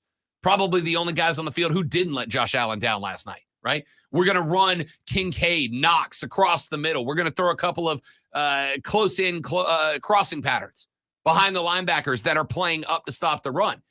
They were like, throw it deep. Bleep it. Stephon down there somewhere. Go find. And the guy, it just didn't work, right? There's Baker Mayfield. Baker Mayfield, in my opinion, had himself a game that was absolutely capable of winning against Detroit. But for whatever reason, Tampa Bay's defense wasn't there. For whatever reason, the same defense, and granted, I think maybe, and I will acknowledge that I'm a victim of this, but I think maybe just a little bit, we downplayed the complete and total collapse of the Philadelphia Eagles. I wanted to, and maybe I'm wrong for this. I wanted to give all the credit to Tampa Bay last week for making the Eagles offense look completely and entirely dysfunctional. And now I'm kind of wondering, was Tampa Bay's defense making them dysfunctional, or was Philly just dysfunctional, right? But I thought, all right, even if the Eagles offense is dysfunctional, Jalen Hurts still can get away from the blitz, but he couldn't. And what did I say on Friday? I picked Tampa Bay to upset Detroit. Part of the reason why was if Jalen Hurts can't get away from the Buccaneers blitz, how in the hell is Jared Goff going to? But Jared Goff did, right? Jared Goff did. 287 yards, 2 touchdowns on 30 of 43. Baker Mayfield went 349, 3 touchdowns, 2 picks. He had one to open the game. And again, I do think, and I will, as I praise Bake here, I got to put it on him. I think Baker Mayfield wanted to come out, Zoe. I think he wanted to go deep early. I think he wanted to score. I think he wanted to get the first points on the board to quiet down Detroit. I think they took some chances early, and it cost them. But after that pick, Baker didn't really make a mistake after that until they were in a desperation drive to end the game when he made a bad throw. But at that point in the game, down 2 scores, needing to score and get the ball back, you're at a point where you got to play the lottery. You got to make Powerball throws.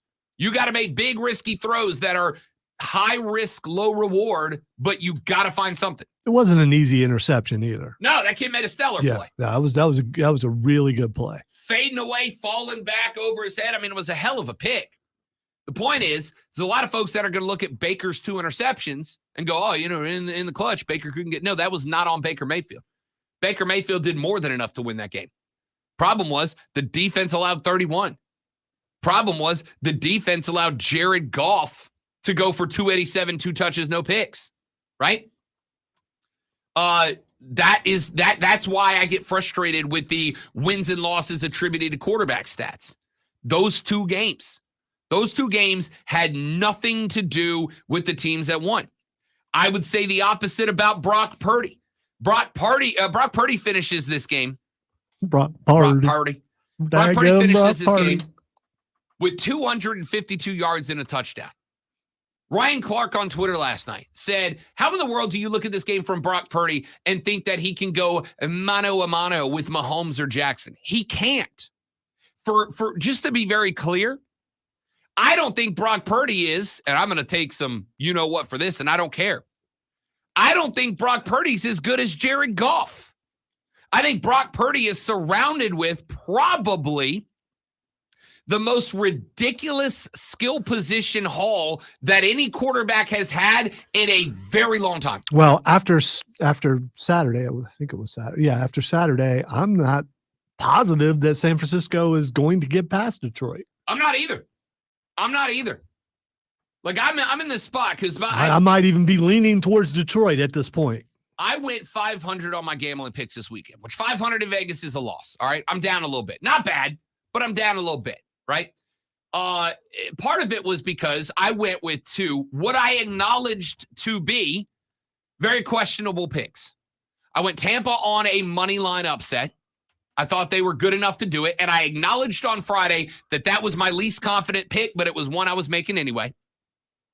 And I went Bills minus 2.5. Those were the 2 I got wrong. I blew them. I will also acknowledge that I lost the San Francisco bet. That line on Sunday was San Francisco minus 10. I teased it down to 49ers minus 6.5. Shorten my odds up. But I thought they'll be all right. They'll get on timing. They'll get on that flow. Problem was they didn't. They didn't. And a lot of that is Brock Purdy. Brock Purdy got carried to 252 yards.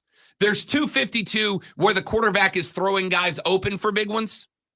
And then there's 252 where you're hitting guys at 5 yards and they're adding 20 on for you by going yak daddy status. And I think that's what San Francisco was. This is why I don't like dubs and L's being considered a quarterback stat. Because the L gets hung on Baker and Josh when it is not on them. And the dub gets hung on Brock Purdy and it was not on him. Right? This game looks a lot different if Debo's not hurt. But Brock Purdy is not, let me put it this way. Cam Newton listed Brock Purdy in his game manager list, and everybody got real mad at him. I might have been the only person with a microphone that agreed with Cam Newton in his list. Really. He said Brock Purdy's a game manager. Jalen Hurts is a game manager. He listed a bunch of these guys, and I'm like, it's a pretty good list. Pretty good list. Well, Brock Purdy's at the top. The one thing I disagreed with was him putting Josh Allen up on Mahomes status. We see that's not true. No, I disagree. This is exactly what I'm talking about. And I know you're doing it just to rile me up, and I let it work anyway, but it works. Because if you hang that's absolutely why I'm doing it, by the way. If you hang that albatross on Josh Allen, then you're wrong. You're wrong. It's that simple. That L was not on Allen. That L was not on Mayfield. That dub was not on Purdy. The only guy that I think of the 8 quarterbacks who played this weekend, I think there are probably 2 that you can rightfully hang the dub or the L on. Lamar for the Ravens, Mahomes for the Chiefs. Those are the 2 guys that played their team to a dub. Josh Allen did not play his team to an L. Maybe Jared Goff. I'd say Jared Goff probably gets credit for playing Detroit to a dub. So I would say Allen does not get hung with the L. Mayfield does not get hung with the L. Love does not get hung with the L. Stroud does not get hung with the L. When you are backed by a running attack that gets you, would they get 42 yards of rushing? That's not on the quarterback, dude. If your team can't figure out how to competently run the football, when you're averaging like less than a yard a run, that's not on the QB, dude.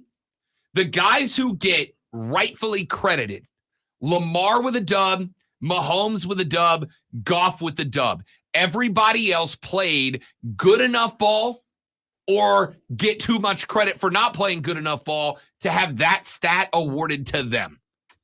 It's just my opinion, man. Come back and wrap up the Money Hour after this. The Rob Brown Show rolls on. It's the Fan Upstate.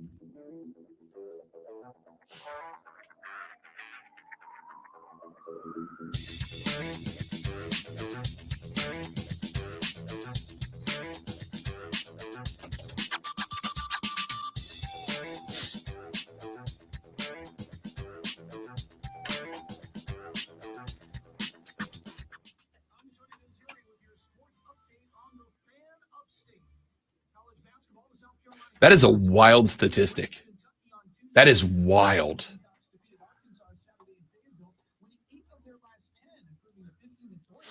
And I just saw another one. If he makes it to the Super Bowl, he will have the most playoff wins. He will be number 3 all time behind Tom Brady and Joe Montana. That's insane. Especially how quickly it's happened. Yeah.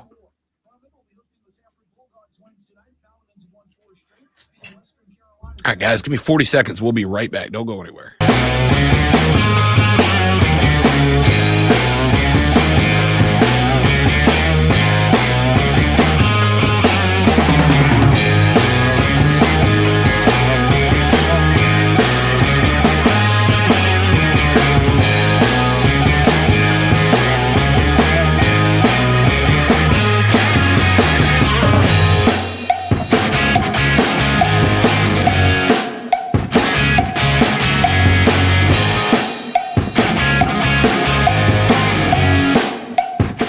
All right, dudes. Thanks for hanging in there.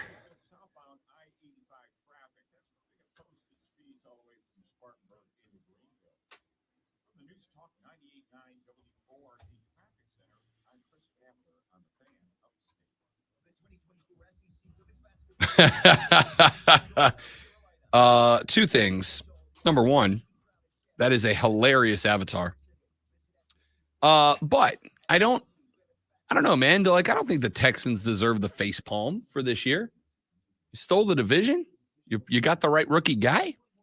But yes, your take on Josh Allen's correct.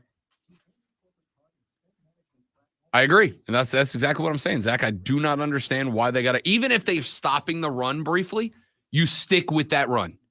You stick with James Cook. Oh, none of it's Josh Allen's fault at all. Is that what you're saying? I mean, Josh Allen missed a couple of throws that maybe he could have made. But I'm saying if you hang it on Josh Allen and not on the Bills, that's where I developed the problem.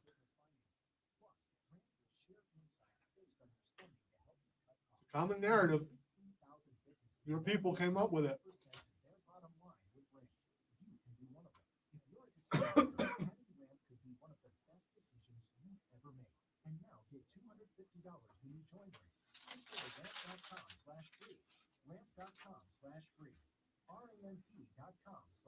Hey, where's Kevin?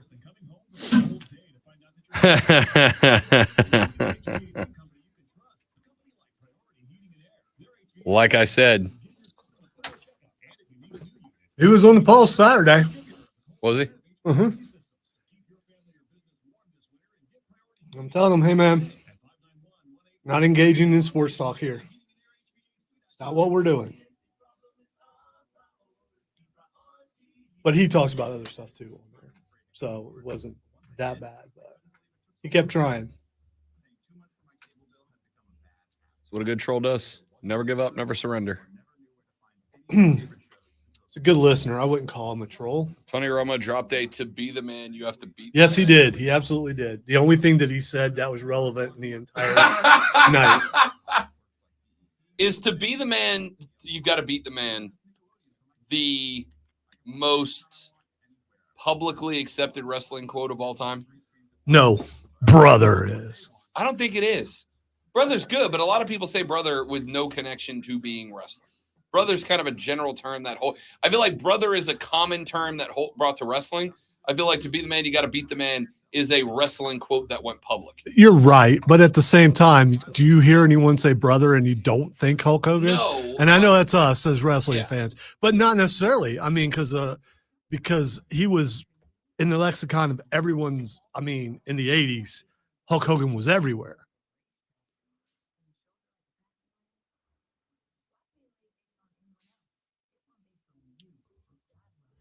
He is, Steven, statistically, yes. I would say talent-wise too, but I'm biased. Although I'm not so sure who would win a race in their prime, because Mahomes does not look fast. No, he does not. Somebody said yesterday he runs like a kid trying to show you how fast they are, and I was like, that's pretty good. That's pretty good.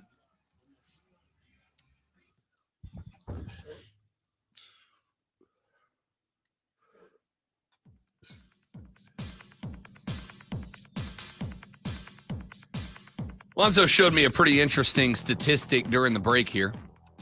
Patrick Mahomes now in his career, a 6-season career, by the way, a 6-season career in which he has gone to the AFC Championship game 6 times. He is 6 for 6 on visits to the AFC title picture.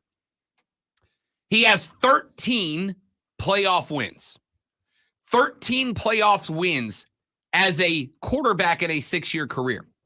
Gives him more playoff wins than the Arizona Cardinals, the Jacksonville Jaguars, the New Orleans Saints, the Cincinnati Bengals, the Los Angeles Chargers, the Tampa Bay Buccaneers, the Detroit Lions, the Cleveland Browns, the Atlanta Falcons, the Carolina Panthers, and the New York Jets. I don't know if I said the Houston Texans, but them too.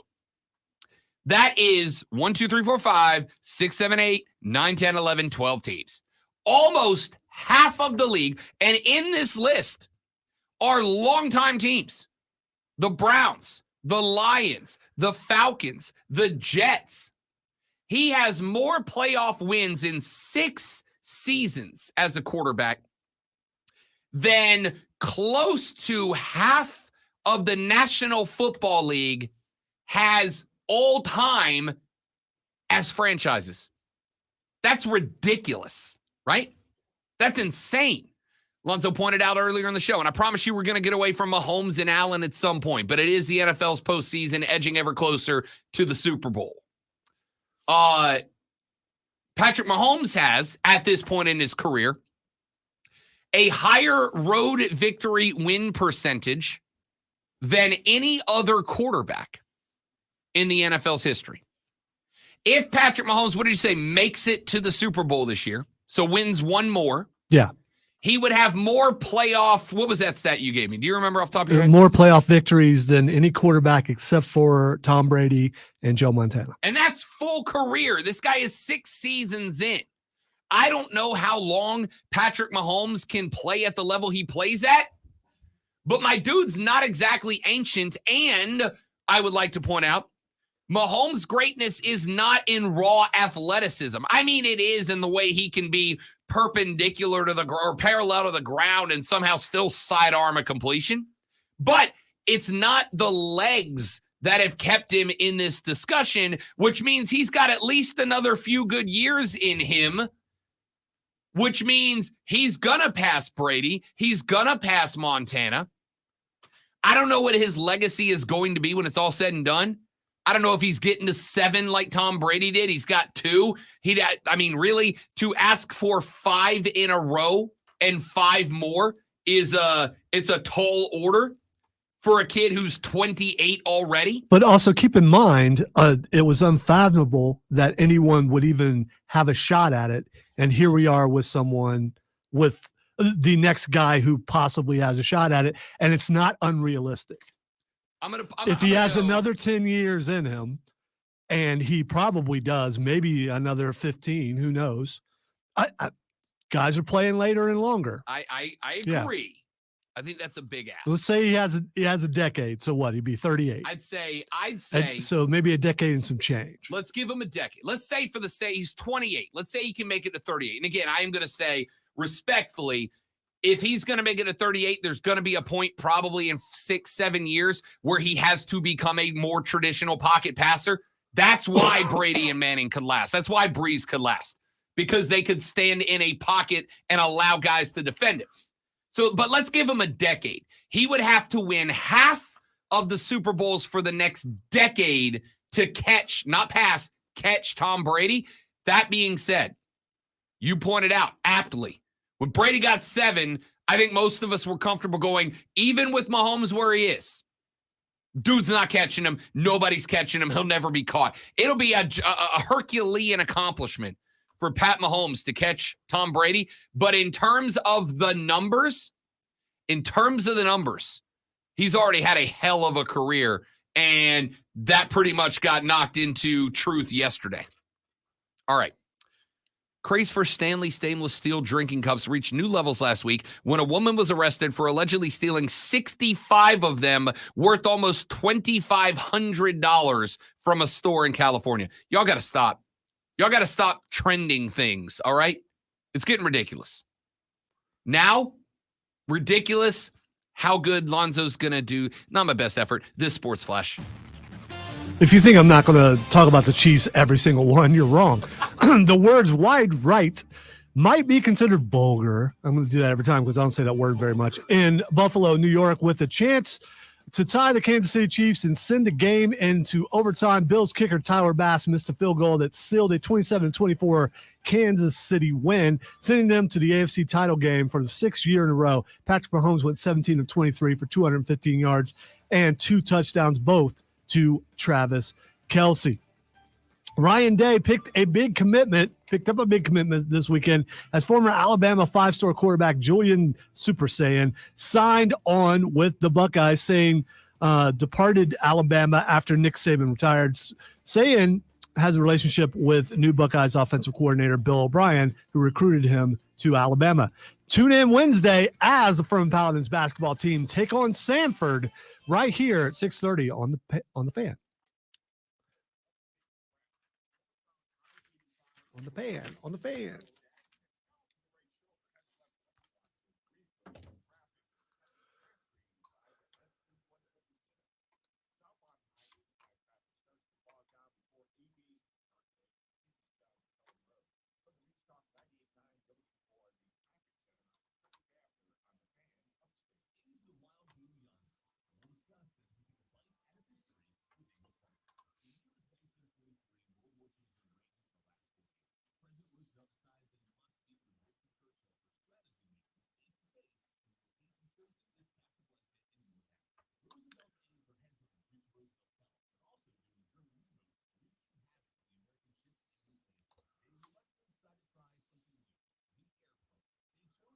Lucas, you missed me, disparaging Tony Romo. Basically, Rob defending Josh Allen. And talking about how good the playoffs were this weekend, because they were really good. Even with the Houston blowout, that first half scared some people half to death.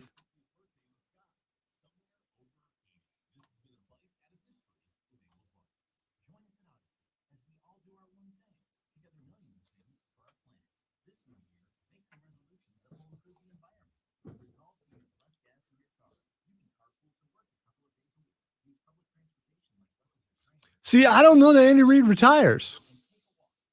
I mean, I know he's getting up there.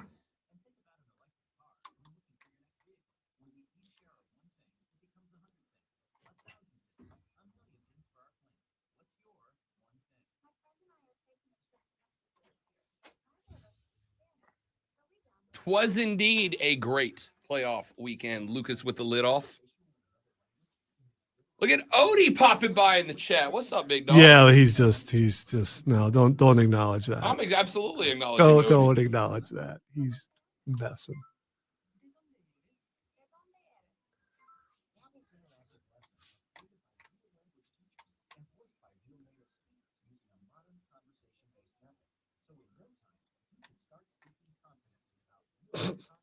Don't acknowledge Odie. Get out of here with that. Well, let's not have a conversation here. The only way Odie knows what Roll Tide means, he'd have to look it up. He doesn't even know what school it's from. Not being disparaging, but I mean, come on. Odie, you don't have to put up with this abuse, pal. Well, I think You're like, yes, he does. if you work here, you kind of do. It's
this is what Jason Kelsey does. People act like it was like.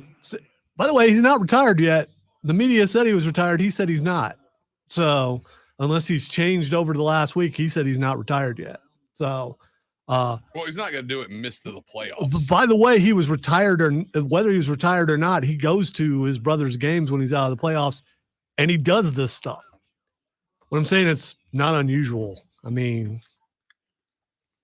yes, Jason Kelsey is my spirit animal. Yes, I do want to be friends with him. And no, I don't think he is inappropriate. I think he is the coolest dude right now.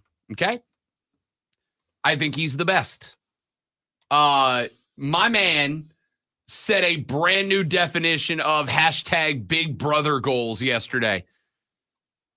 To be pounding shots in the parking lot pregame. By the way, you want to know how cool Jason Kelsey has to be?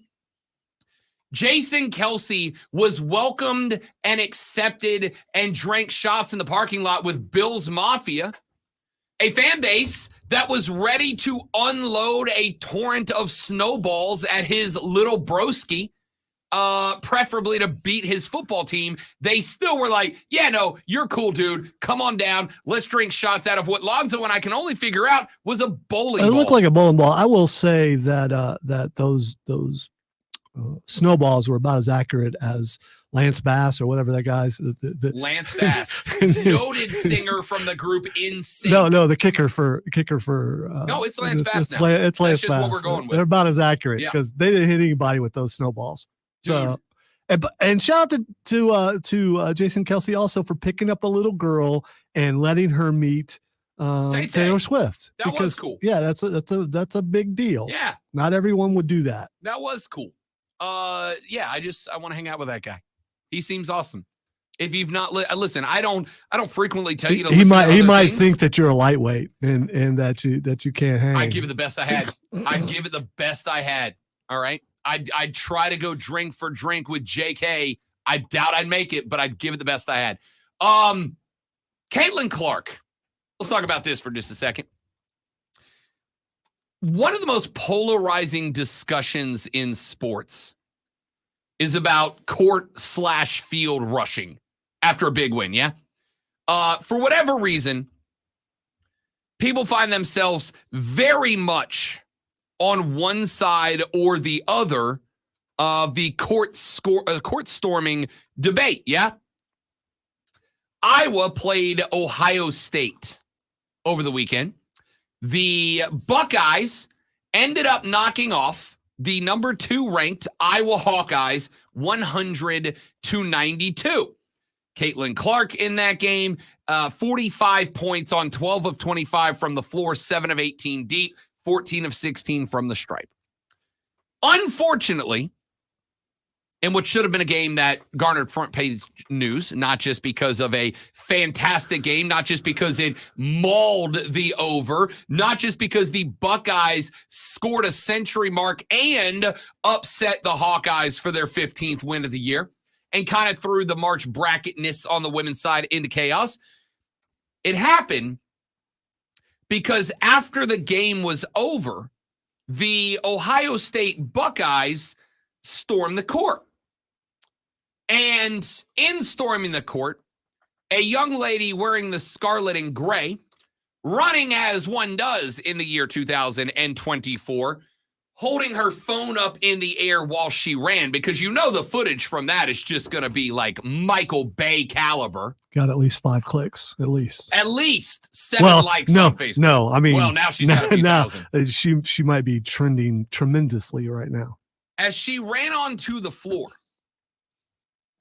she ended up in what I can only call an offensive foul. No, I mean, there are several different angles, and even Keegan pointed out on the stream, several different angles that Caitlin Clark flopped. She did. She pushed off of the girl, and then she does a spin and falls down. This was, let me get sympathy after we just fell short and fell to the Buckeyes. I mean, I thought, man, when she hit her, she tore up. She didn't.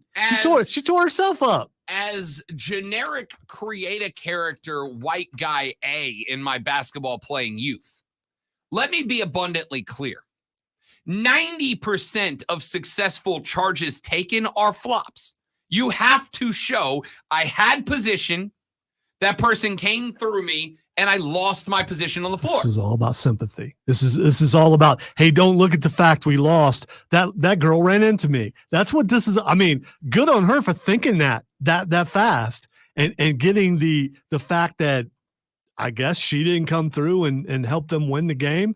All she did was score 45. Yeah, but I mean, honestly, Caitlin, how do you not get to 70? No, she scored. Pathetic. She scored 50. They won. So obviously, just like when it's the quarterback's fault, it's also her fault. I mean, she only shot 70% from the floor. I get you like her. You can't look at that and not say that's a flop. She's a gangster, man. She is. By the way, G. she is an awesome player. That was a big time flop for sympathy. That's all that was. I can't believe that her teammates didn't carry her out.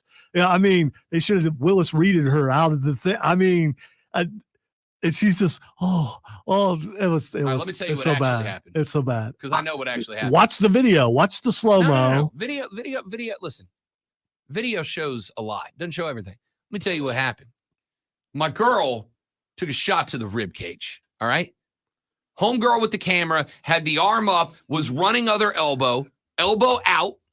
She took an elbow to the ribs. And I will tell you, as somebody who has had multiple cracked ribs in my lifetime, it's the worst thing. It's painful to take a rib shot.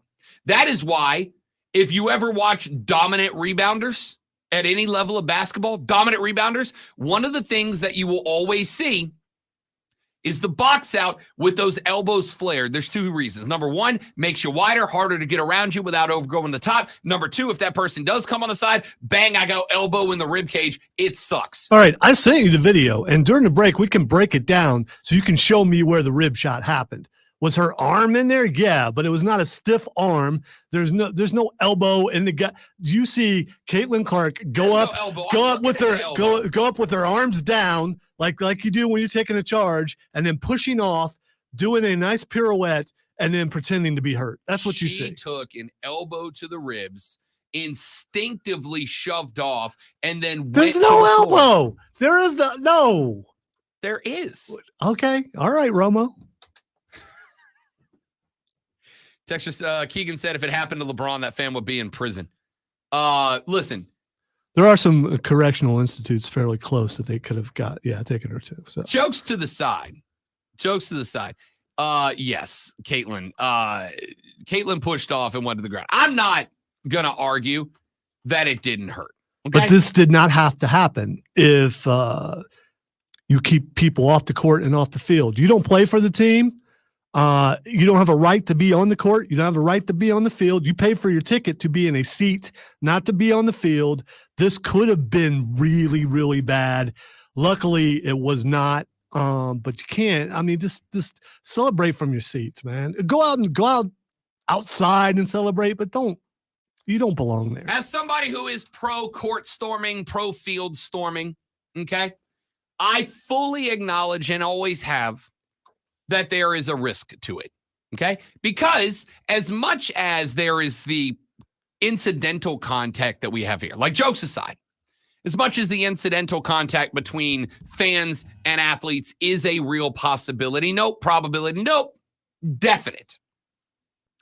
The thing that has always concerned me is what happens when we get that crazy guy, that Harvey Updike, right? That goes, there's 20,000 people on this court, and I got a shot at their star athlete. And he goes and kicks a knee sideways or does something reprehensible, yeah?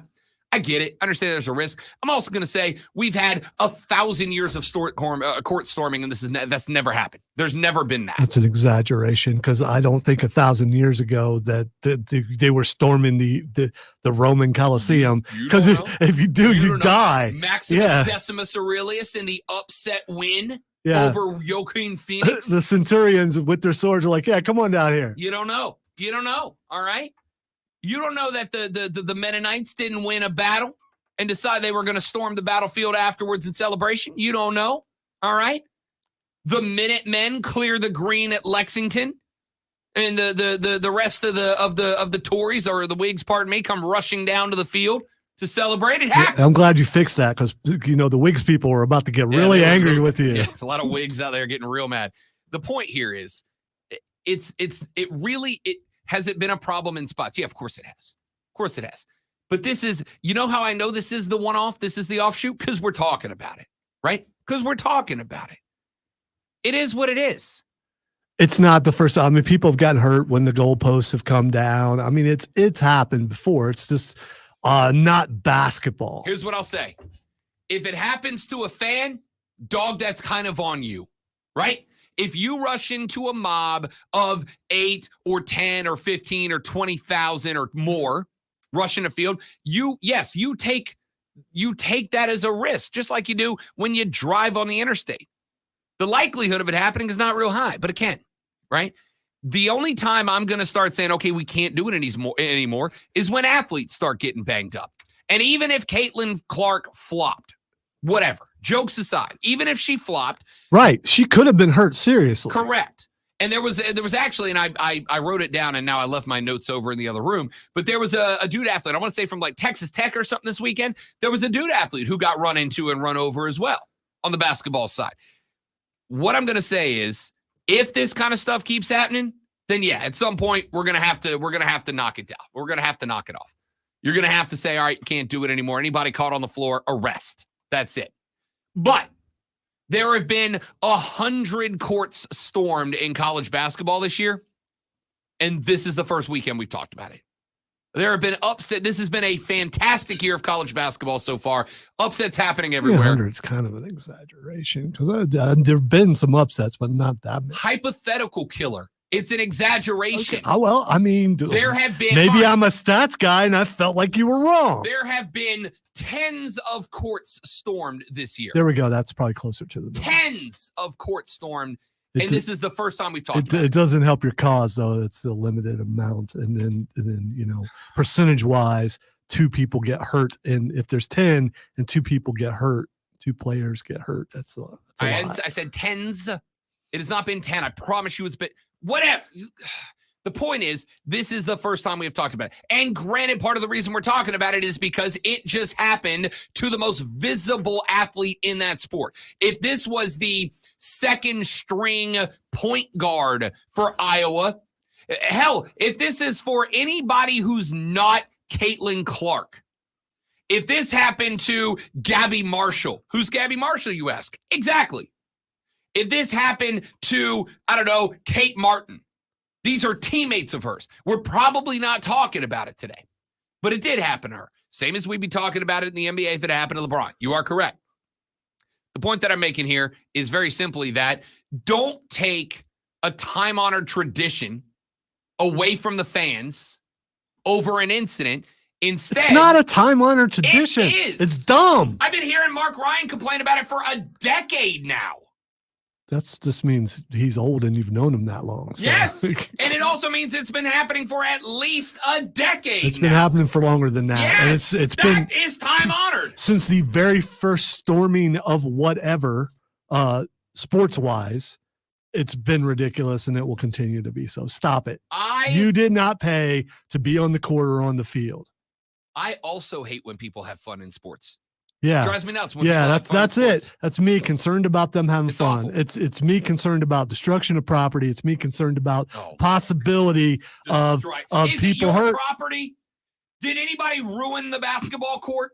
You know what? I don't own this building, but if someone runs into it, I'm going to be upset about it. Okay. Especially I've done a lot of work in the lobby. I haven't been down there yet. I hear it's exactly. nice. You don't care that much. You didn't even go see our new lobby. I hear it's nice. It wasn't done yet. You don't go watch it in mid-progress. I mean, I could watch HD TV for that. Look, no one cares. All right. I like fun in sports. Have fun in sports.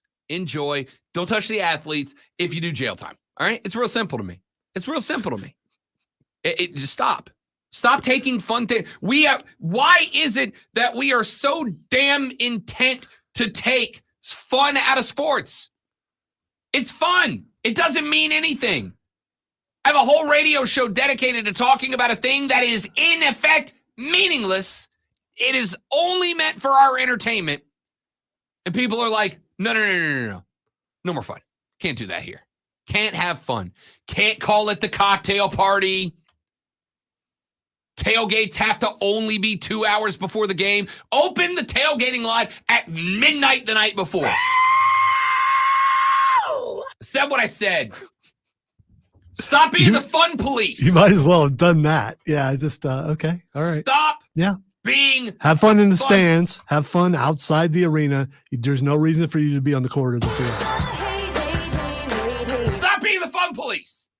Don't tell me how to have my fun. I'm not impacting anybody else. Stop.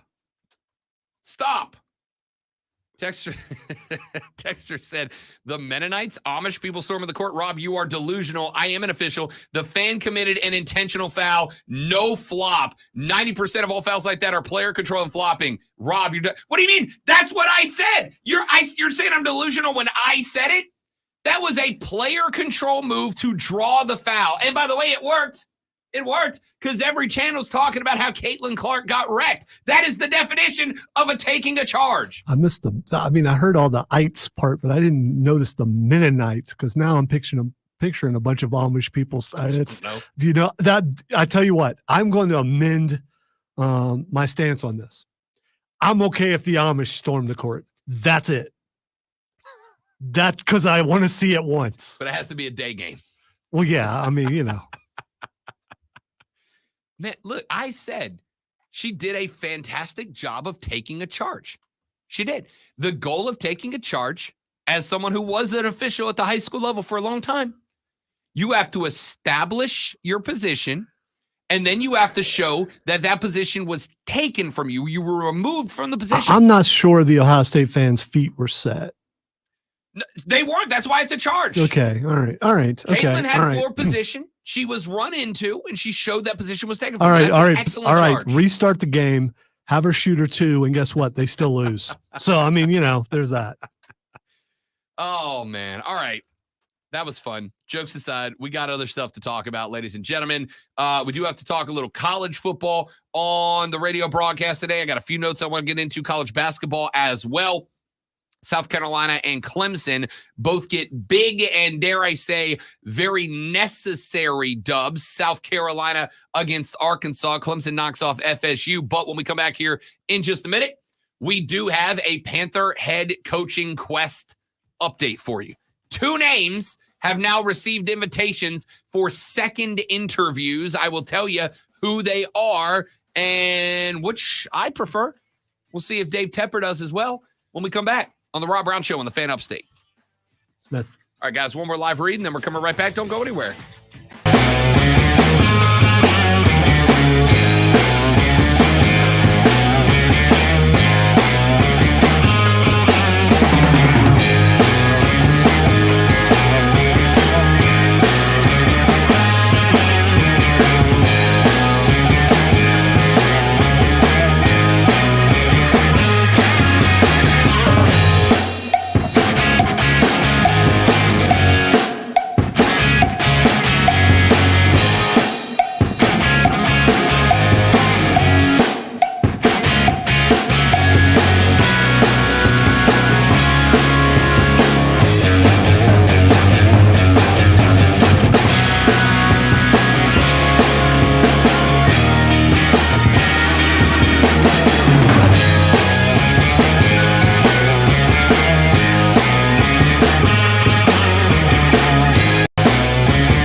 right, dudes and dudettes, we back. We're still here.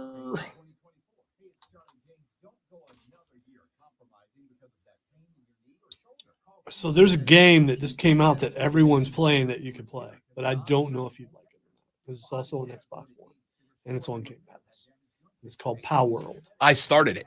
Did you? Yeah. Okay. And then it was leaning heavy into the crafting, and that's not my bag. But it's eventually your pals Pokemon with guns. Your And I was pals like, have wow. guns. Yeah. And me and my children are all playing. It's setting Steam records. Everyone's playing. Like over 1 million people playing concurrently or something like that. It was something that hadn't been Yeah, done I in a grabbed it while. off Game Pass because I saw you playing it. Yeah. And then there were like 4 other people playing it. I played it entirely too much. It's very addictive. I know, and all I kept thinking is Rob is not going to like the construction thing. Correct. Really, the construction stuff is just to have beds, and to make your pals happy and give them something to do. See, because they do all the work. Give me a game. But you go out hunting, man, and it's not. Give me a game where there's a merchant and I just buy that stuff. There are merchants. Right. But where You just have to find them. When you open the game and it's like craft a hammer, get these rocks to craft this, then use that to craft this, then use that to craft. Just let me go do a thing, get money, and pay for those things. There are a bunch of treasure chests that you can find that you can get a bunch of money where you could actually go buy pals. You can go buy the utensils and things that you want. You don't have to build them, but it just helps. It's as far as crafting systems goes, it's very easy.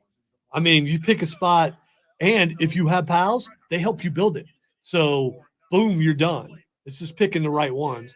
And I tried something that is frowned upon apparently, and I know why. But there are humans. I captured one just to see if I could, and you can. And he's a raider, and I have him working for. I just think it looks cool him walking around with his gun. I'm not even sure it'll help the next time I get raided, because you do get raided, and sometimes by animals, sometimes by people. I have a fox, a fire fox, and I crafted a harness, and now I can pick him up like a flamethrower. And I guess you squeeze them. I may give it another shot. I spent the first 15 minutes running around punching rocks, and I was like, that's enough. But once you get pals, they'll do it for you, so you don't have to do that anymore. I just built my pals a sauna. I also, when it gave you the little up in the corner, it's like, do these things next. These are your next objectives. There were like 3 on there. I'm like, I don't know. What am I supposed to do? Like, I feel like it didn't have the greatest. Yeah, it doesn't. You got to figure some things out. And I didn't want to look up some things. I finally did because there's one material I couldn't get because I don't want to be spoiled. But, I mean, it's very low key, even while you're fighting things. Yeah. Although I got like insta-killed a couple of times, which was never fun, but.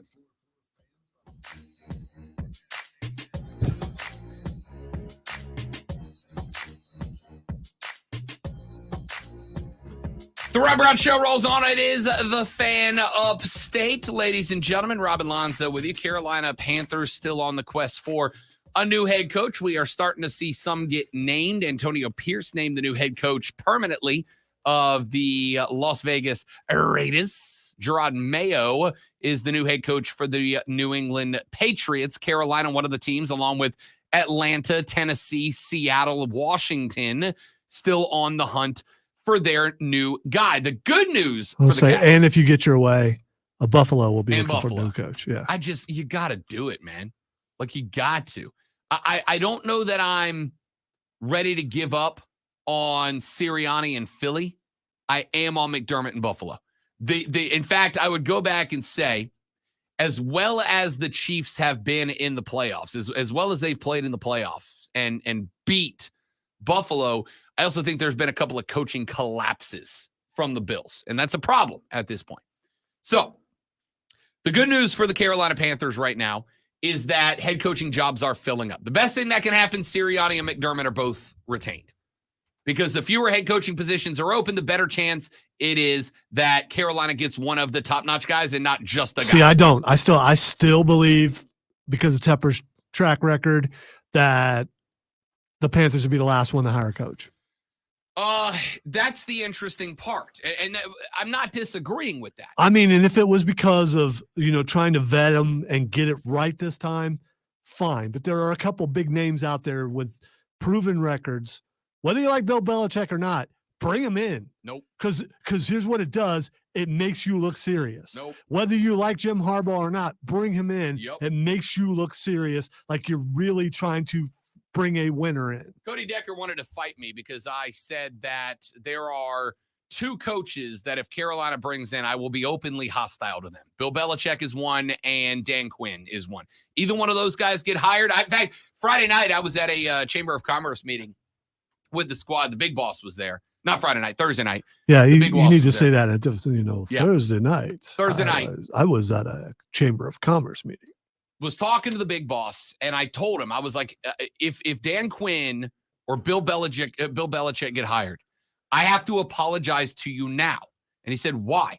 And I said, because I don't want to be the reason that we end up with a bad relationship with the Carolina Panthers, but I will be. He's like, what do you mean?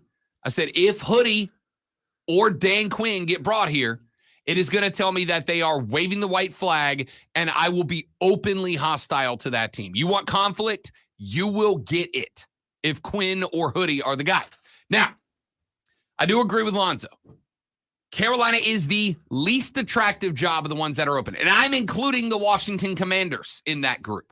I think Washington's a more attractive job right now than Carolina. Their roster is equally as bad, but they have an ownership group that right now seems very committed, very serious, and is going out of their way to make the necessary changes to get rid of the culture of the past and change it moving forward. That makes it by itself more attractive than Carolina. So I do agree with you that Carolina is the least attractive job. I do agree with you that Carolina is the last job to be filled. But here's why it is good that these jobs are filling up. Antonio Pierce getting the permanent job with the Raiders is one less spot that a Ben Johnson can go to. With Gerard Mayo stepping straight into Hoodie's office less than a day after he vacated it, that's one less job, more attractive than Carolina's, that they could lose a top-notch candidate to. You do have a problem in that Seattle right now is a very attractive job. I'll tell you a job I think is wildly attractive that some of you are going to raise an eyebrow at. I think the Atlanta Falcons job is very good. I was going to say, right I mean, apparently a lot of coaches do. Yep. And we, because how many people have interviewed, all the big names have been to Atlanta.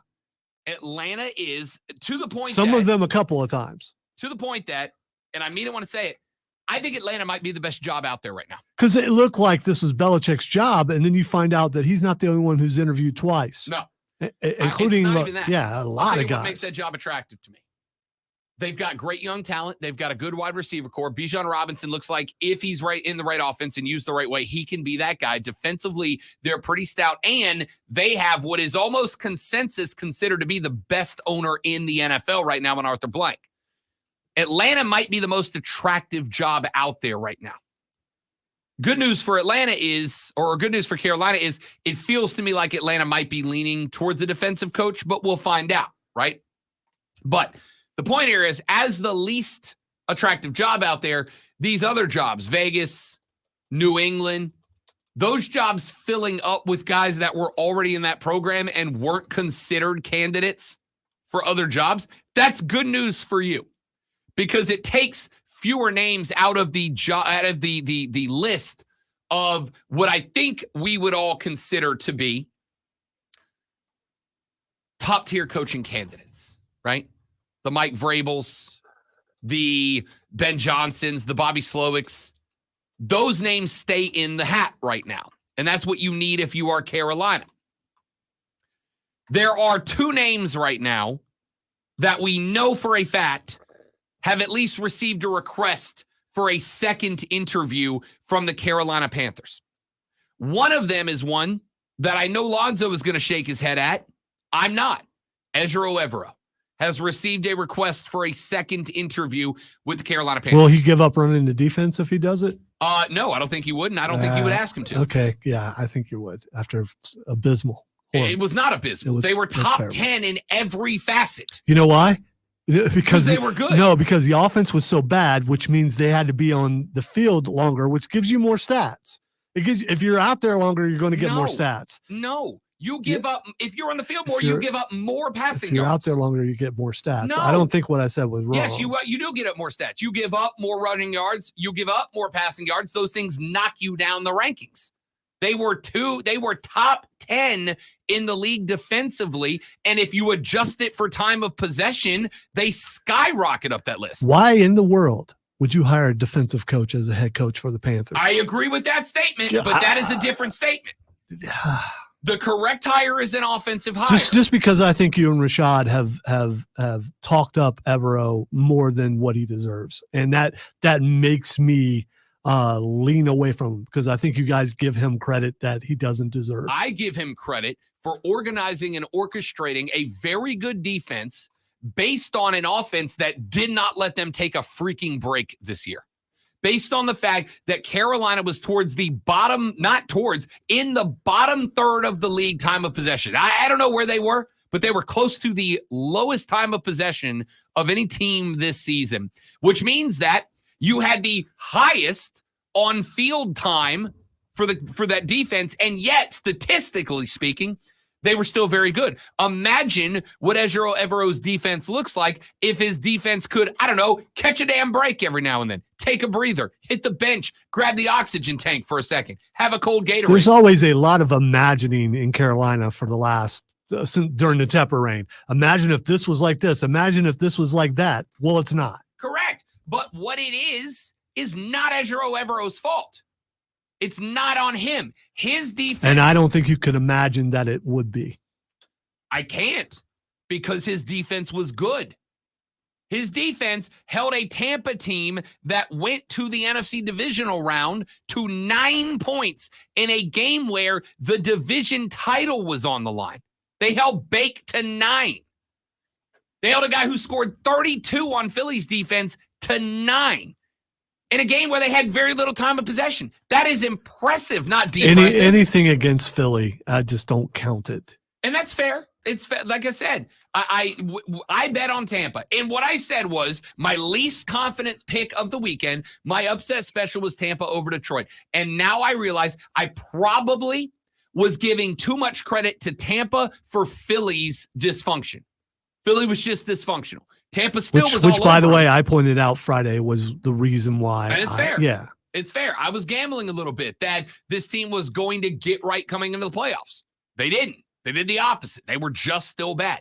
But the point is, Ejiro Evero's defense was good this year.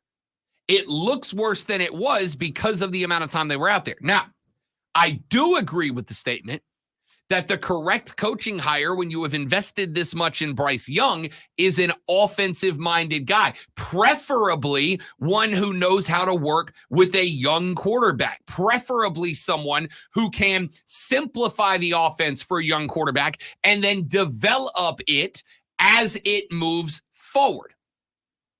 The other guy that we know now has a second interview with Carolina is Bengals offensive coordinator Brian Callahan.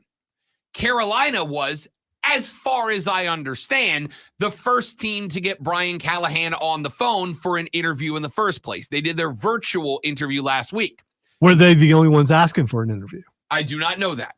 Because that is a concern. I know they think. were scratch that. I'm 90% sure they were the first. But what I do know is that after Carolina, Tennessee has interviewed him. Atlanta has interviewed him. The Chargers have interviewed him. In fact, I think the only team with a head coaching vacancy that has not interviewed him is Seattle. And I would not be shocked to hear that that is incorrect, and he has. I haven't yet. I also know that Carolina was either the first or the second team to ask Brian Callahan for a second in-person interview. Here's why I'm intrigued by Callahan. Carolina got the jump on Brian Callahan as far as getting the interview started. I believe they were the first to talk to him. If they weren't the first, they were the second. But they were towards the front of the line. They are also towards the front of the line of teams asking for a second interview with Brian Callahan. According to NFL Network's Tom Pelissero, Brian Callahan is, quote, emerging as a hot head coaching candidate, end quote. His work with Cincinnati, which, by the way, I do not know how many of you were with us last Thursday when we talked to Rashad Beard, but I told him and I told you on this very microphone, Brian Callahan's my pick. If I can't have Ben Jones, Brian Callahan's the guy that I want. What if you could have Harbaugh? You would take him above Harbaugh? No, but I don't think Harbaugh's coming. Okay. And if Harbaugh is coming, Harbaugh's not coming to a place here when he can go to LA and go to the Chargers. There are two positions I think Harbaugh considers, Atlanta and LA. I don't think Carolina's a consideration because I think if Harbaugh's coming back to the league, he's not coming back to a rebuilding franchise when there are two teams right there that I just listed that feel like they're very close. To me, and this sickens me as a guy sitting here in a Saints hoodie, sickens me. I think Atlanta's got the potential to be the best team in this division next year. I really do. I think they're a quarterback away. It's not really hard to do, but it's not. Yeah. But if you are coming back and I give you the choice between Atlanta and Carolina, and you're a guy who's not coming to prove yourself, you've already been proven, Atlanta's the right pick. They have more talent. They have an owner who is known to be comfortable to work with. The only thing Atlanta doesn't have is a good fan base. But I promise you, if Jim Harbaugh shows up there and he wins 8 out of his first 10, that place is going to fill right back up. That's how NFL fans do. And then there's LA. The Chargers feel like they've got the talent in place. They just had the most inept coaching staff in the NFL, arguably, the last couple of years. Right? So, being last on the pecking order, which you are, but being first out of the gate to talk to Brian Callahan is interesting. Callahan is the current longest tenured offensive coordinator in the NFL. He does not call the plays for Cincinnati, but he does build them, and he does teach them to the offense. Zach Taylor, for reasons that, by the way, I don't understand, Zach Taylor calls the plays for Cincinnati. But hey, it's worked. When Joey B's been healthy, they've been good. The Bengals have been one of the best offenses consistently and statistically in the NFL in recent years. They were top 10 in the NFL in several major offensive categories last season. That includes the games that they did not have Joe Burrow. They were 9-8. They nearly made the playoffs this year. Part of that is because of the offense of Brian Callahan. If I can't have Ben Johnson's the guy I want still. There's a reason he has been the hot seat name from the beginning. But if I can't have Ben Johnson, Callahan's the guy. The problem you have is that Seattle's a more attractive job. Atlanta's a more attractive job. LA is a more attractive job. And I'm not going to say Tennessee's a more attractive job right now than Carolina. I think they're on equal footing. There are a couple of things Carolina has going for them. Number one, you're a trash division right now. But so does Atlanta. That's why they're a more attractive job. Tennessee is also in a trash division. Problem with Tennessee is I think Tennessee, roster-wise, is in the same boat as Carolina. With Derrick Henry leaving and with Will Levis having a very hot start but then just falling off after that, I don't think Tennessee's any better off. So, I honestly think if you're a Carolina fan, even if he's not coming to you, I think you want Jim Harbaugh back in the league because that fills an office, right? At this point, since you are likely last or no worse than or no better than second to last in the pecking order, the more HC offices that get filled over the next few weeks, the better chance you have at hiring one of the top tier guys. Callahan, Slowick, Ben Johnson, one of those cats. Because I do think, I agree with Lonzo, you have to go offensive here. You got to go with an offensive coach. You got to go with a guy who tilts towards having the ball as opposed to stopping the ball. Now, if theoretically, if Ben Johnson, Bobby Slowick, Jim Harbaugh, and Brian Callahan all take other jobs, if all those guys go elsewhere, and you are left with you need to go defensive coordinator to get a guy you trust, then Ejiro Evero is my pick. But for me right now, I want Ben Johnson or I want Brian Callahan, and that's it. There is one other name out there, Lonzo, that I'm very intrigued by, and I wonder how much of this is on him versus the organization he coached for. A guy that last year at this point in time was getting his name said on this microphone all the time. Eric Bieniemy. Eric Bieniemy is an offensive mind. Eric Bieniemy left Kansas City as their offensive coordinator to fill the same role with the Washington Commanders. Lonzo and I thought this is him trying to prove it's me, not Mahomes, or at least I have as much of a say in this as Mahomes does. He goes to Washington. It was not great. But I also say, look at Washington. Sam Howell, respectfully, is not the same as coaching Patrick Mahomes.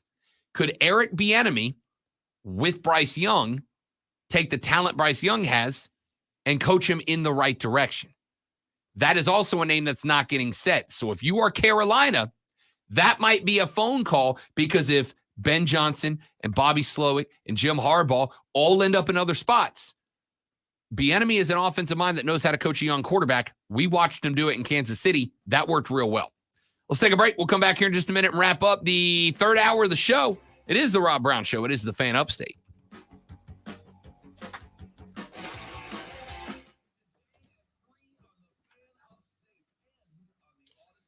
There is something trending I really want to ask you about, but I'm 90% sure you will have put it on the list. So I'm not going to say it.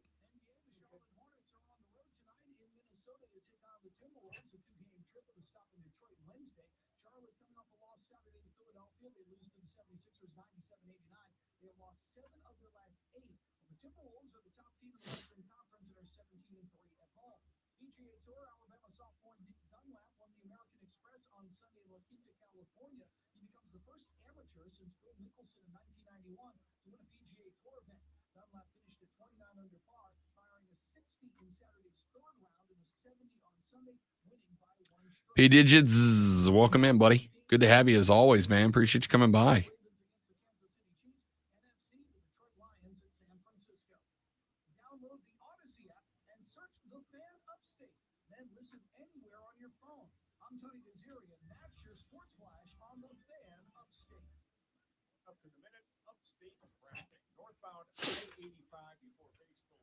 Burn, burn, burn, burn, burn.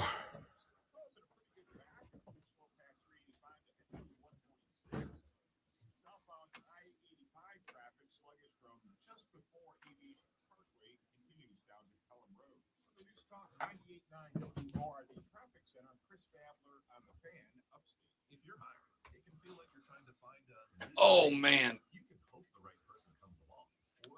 I just got a text saying that my USPS package arrived at the warehouse but could not be delivered. Uh-oh. You better text them back with your full social security Yeah, number. they want to know my address.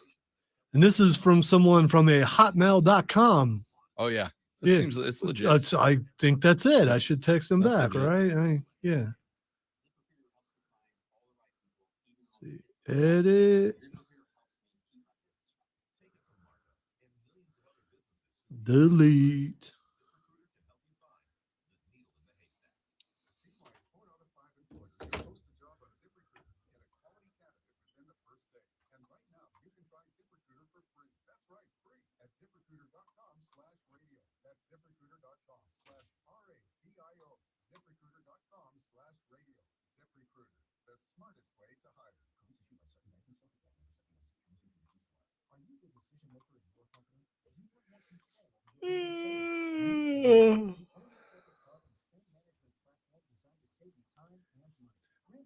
So at our next company event, I dare you to go Jason Kelsey.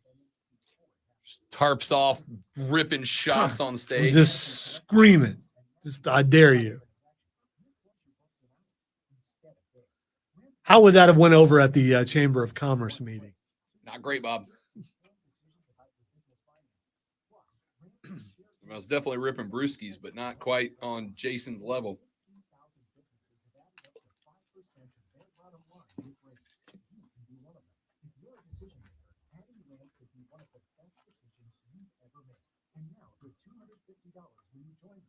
Just go to ramp.com/free. Ramp.com/free. RAMP.com/free. Wendy's new breakfast 2 for $3 biggie bundles. I sent you a thing for 2K24. On Twitter? Yeah, and I just now watched the trailer. Oh, yeah. A couple different covers, Cody and then Bianca and Rhea. Ooh, you can get the Nightmare Family back. Couple different versions of Cody.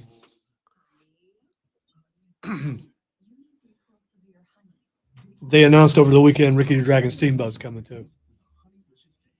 Like that. I like that. That's a legend.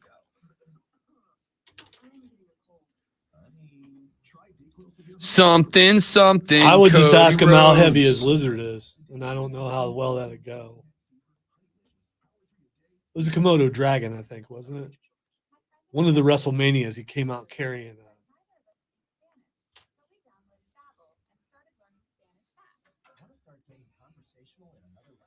Let's see. Stop with the Taylor Swift hate. They only show her when Travis Kelce Does anything. does something, you know, and I think it's funny. Here's the thing. And if you You're- if you hate Taylor Swift, then you hate Jason Kelce No, I'm not because even he gonna go was that far. in every shot.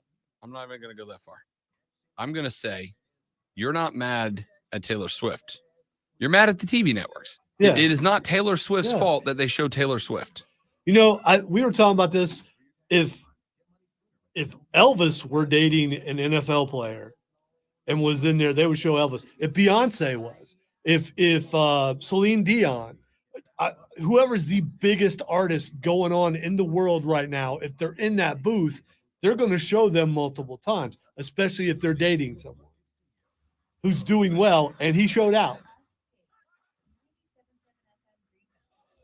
So you saw her like 3 or 4 times.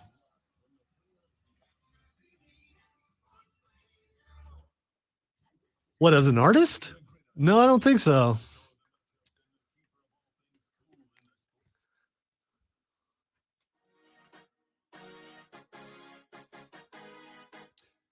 All right. I'm not going to spend a ton of time on this because, and this is true, I don't want to. We don't have a lot of time in this segment. I mean, and that's part of the reason I'm doing it here. I mean, you know. Coming up in the next hour, I do want to talk about Sports Illustrated shutting down. That sucks a lot.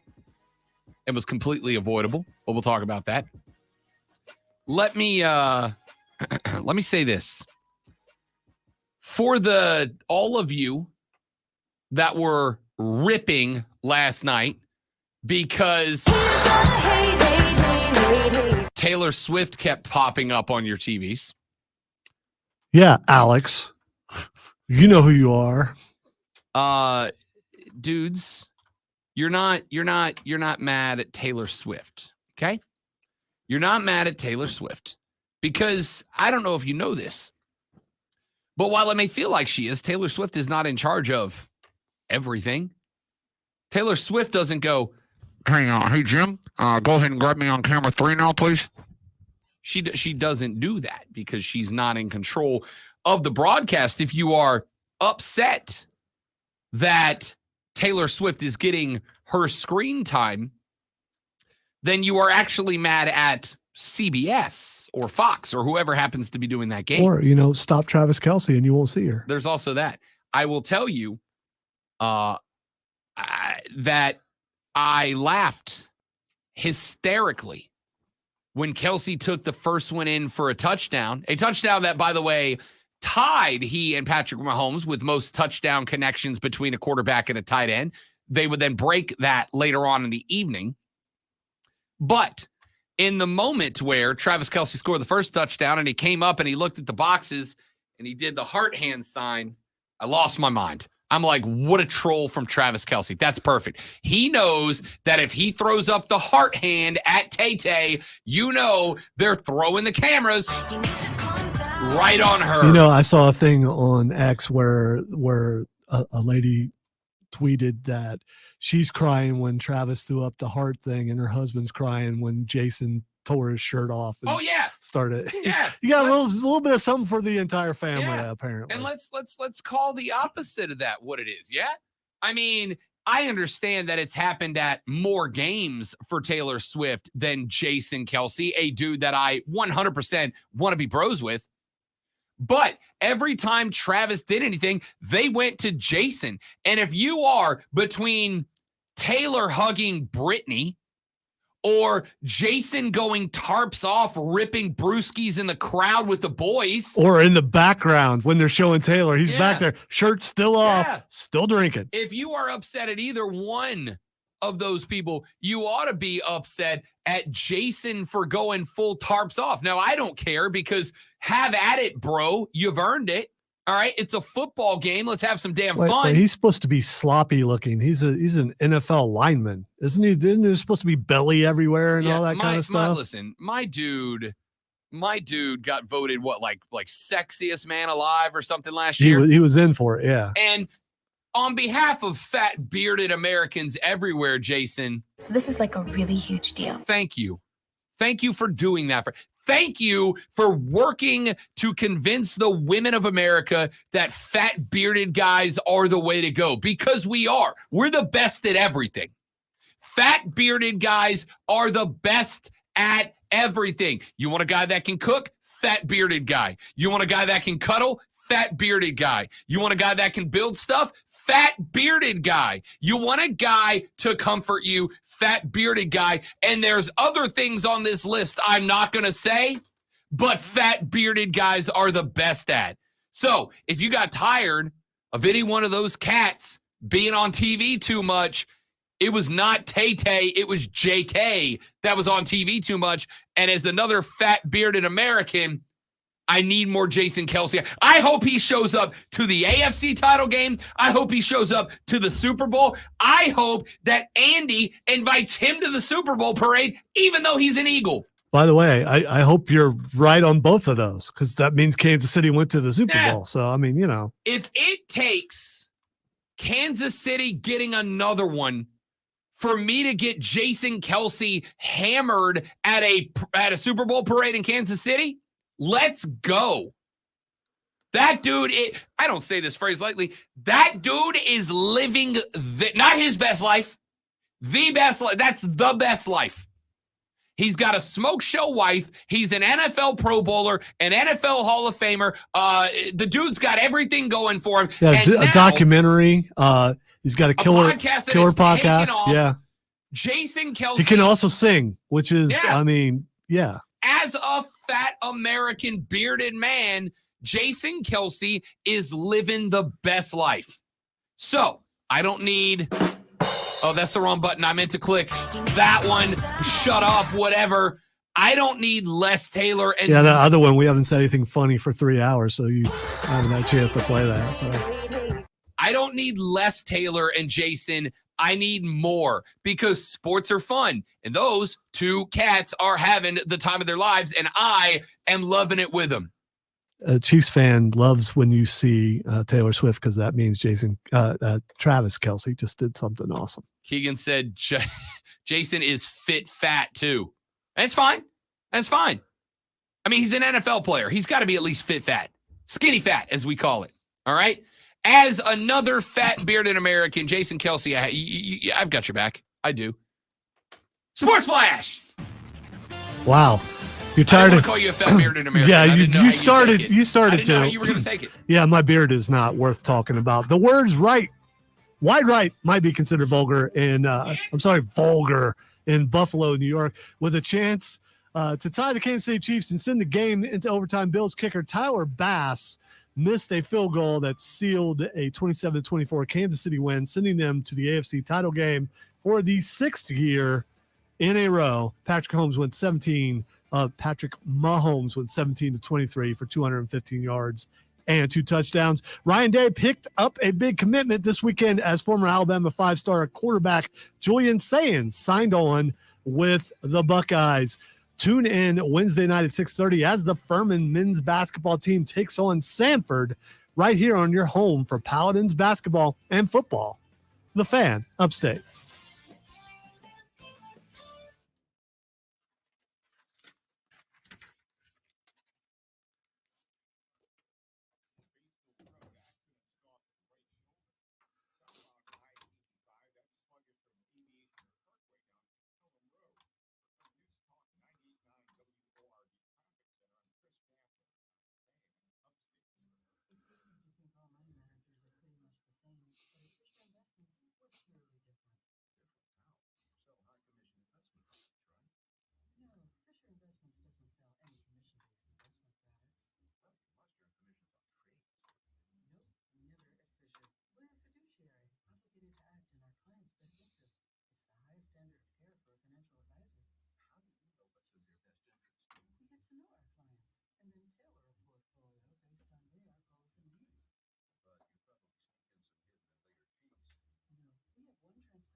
achieve a comfortable retirement. It might be why most of our clients come from other money managers. Visit FisherInvestments.com to find out why investors like you switch to us. Fisher Investments, clearly different money management. I know, right? I can't wait for the signs. The signs are going to be awesome.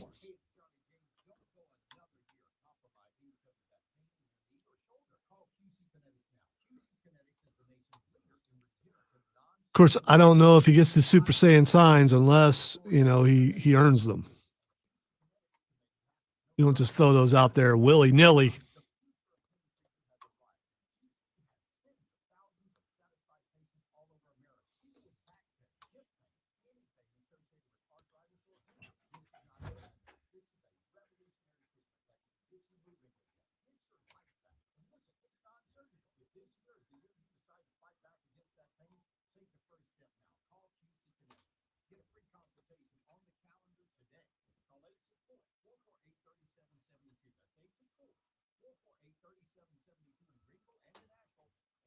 Close to the mic. If I can hear it, the mic can probably pick it up. Go get us flagged. I don't know what you're watching. Stop it. We're good. There was singing going on. Sound like country. Well, it wasn't singing, so you didn't hear it. It was a skit from Whose Line Is It Anyway? It was very Somebody rhythmic. put over a video of the game last night, and it was very funny.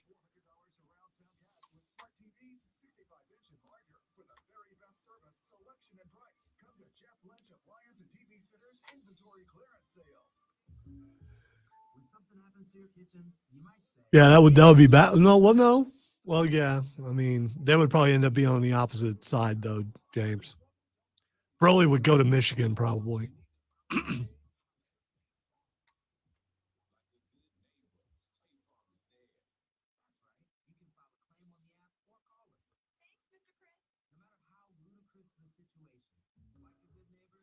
Someone put out a video of Voldemort laughing in different languages. I don't want to see that. It's pretty funny. I've seen it. Is it? Yeah. It just doesn't interest. That sounds It's creepy. like dubbed with people with the accents, and it's very funny.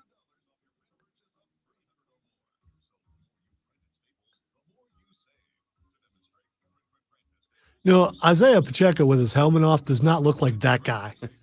he just looks like a happy guy that just, yeah.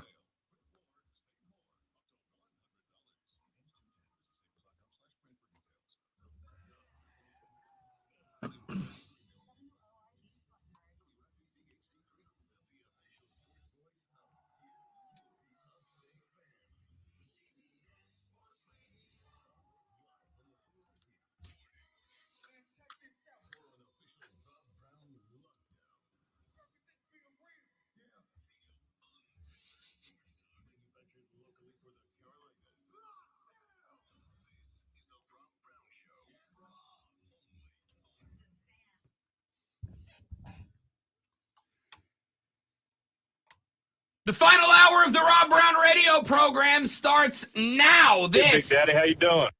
is the Fan Upstate. Welcome back, y'all. Great to have you. Rob Brown and Lonzo with you on a beautiful Upstate Monday morning. It's going to be all the way up in the 40s today, people. Sweltering out there. Yeehaw! Great to have you along for the ride. We got 60 left. Let's jump right in, shall we? I don't know. I'm a little afraid now. We got 60 left. Let's jump right in. We got to get to it. We got stuff to get to that we ain't got to yet.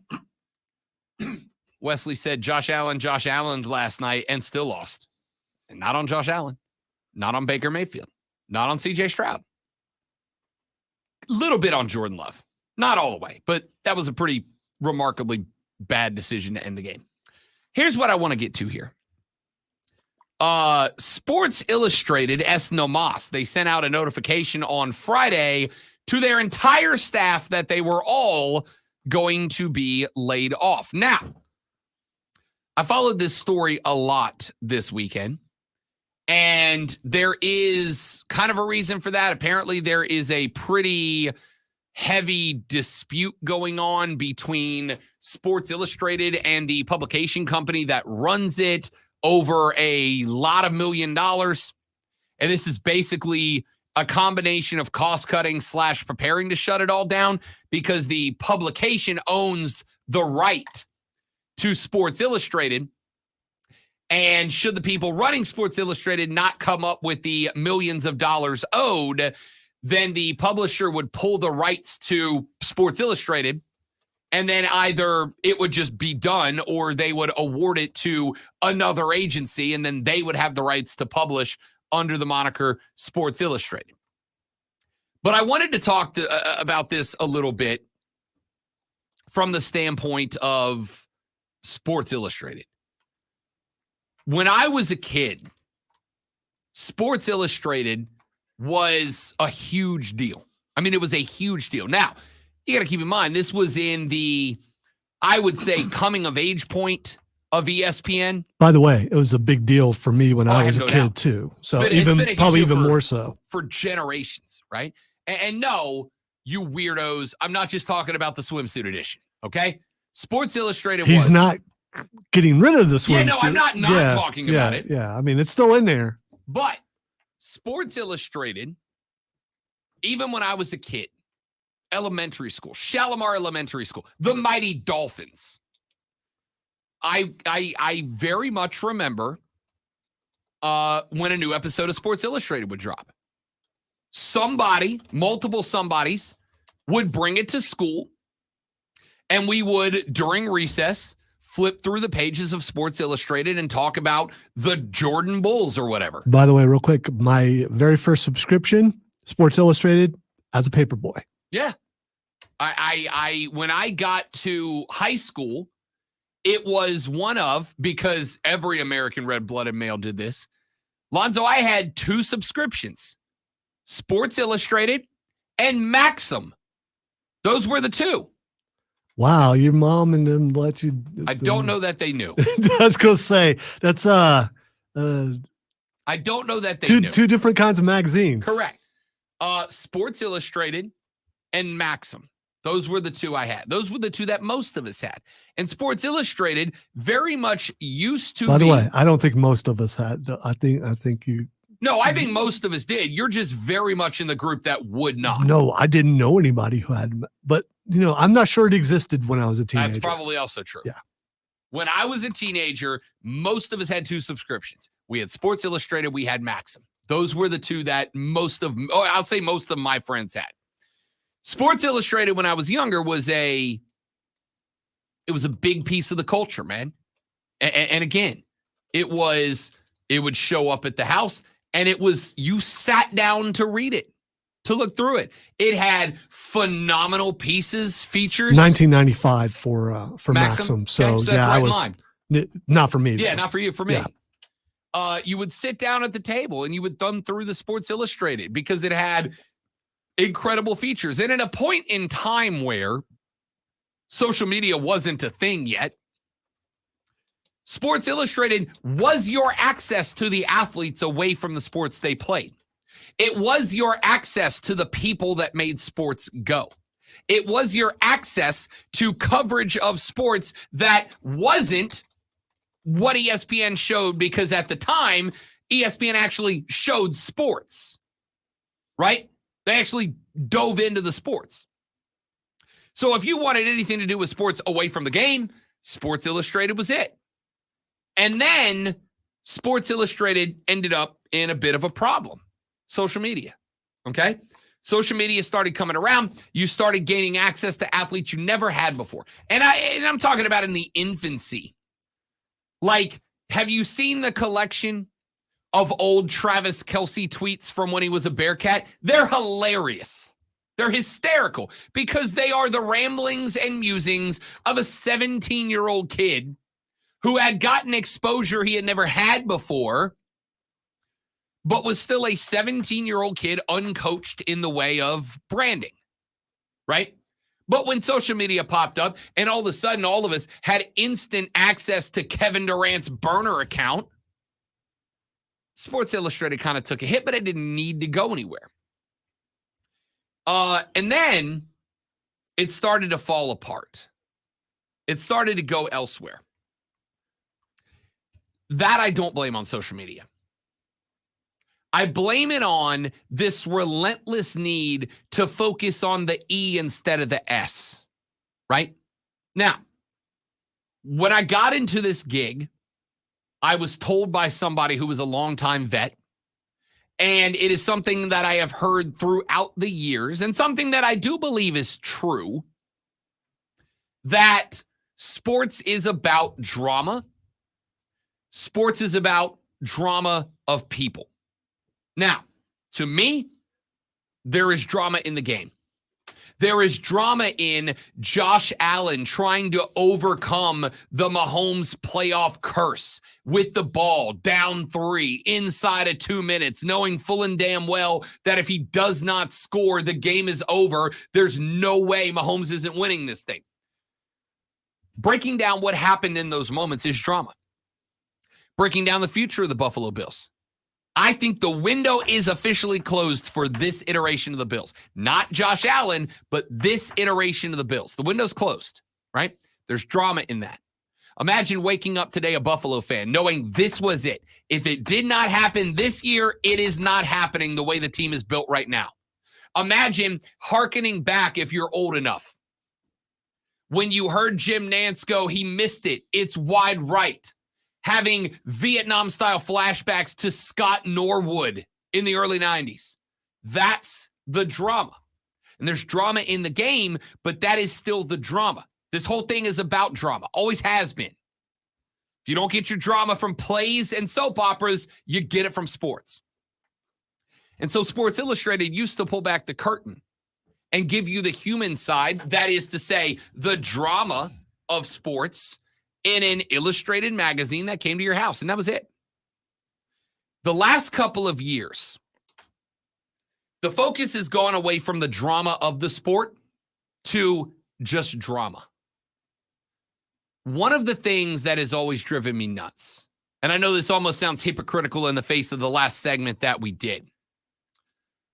By and large, though not exclusively, by and large, sports fans don't really care who their favorite athlete is dating.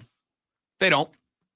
By and large, sports fans don't care what movie premiere their favorite athlete attended last week. We care about the game and the things that are connected to the game. We care about, I don't care who Travis Kelce is dating so much as how is it impacting the game? There were people that were making the argument that since Travis Kelce started dating Taylor Swift, a relationship that cannot be normal. You are dating arguably the world's most famous woman, a billionaire, someone who has more money than Travis Kelce, more fame globally than Travis Kelce. That relationship can't be normal. It can't be, by definition.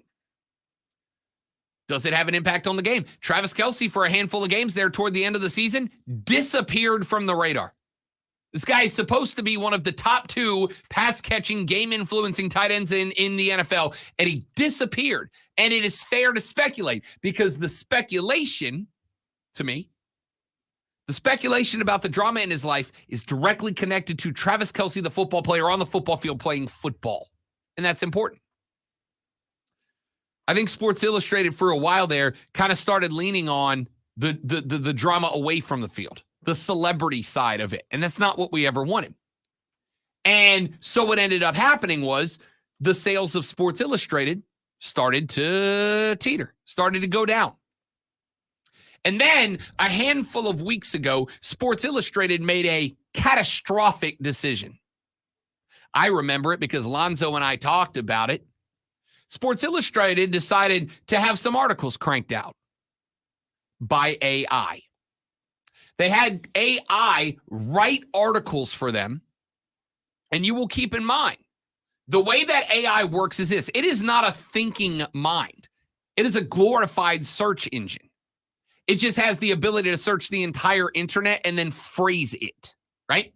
So when Sports Illustrated had AI write articles, it was not boots on the ground, people covering the team, talking to the athletes, talking to the fans, talking to the coaches. It was a program, an algorithm that went to the Buffalo Bills message board, pulled the top voted comments, and then repackaged them as if it was an article.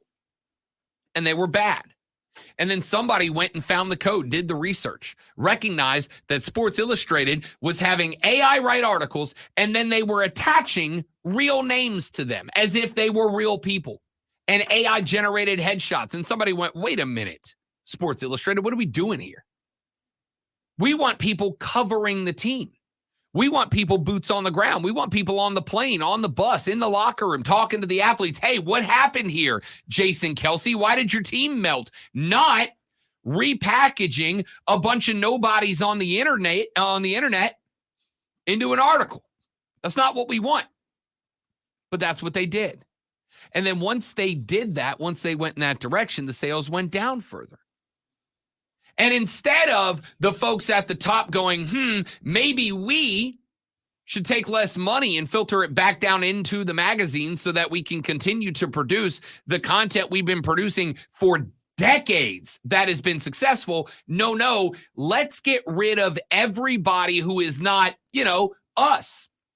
Let's keep all the people that have made stupid ass decisions to drive us into the dirt and get rid of all the people that have always done the work that made this magazine successful for quite literally generations of people. One of the things that I do on this show, or at least try to, I think, is try to keep the focus on the game. Now, as I've said, there are always going to be times where outside sports bleeds into sports, right? I do not think it was possible to cover sports during the BLM movement without addressing it because of how often and the ways in which it manifested on the field. I do not think it is possible to cover Travis Kelce without covering Taylor Swift. It bleeds over.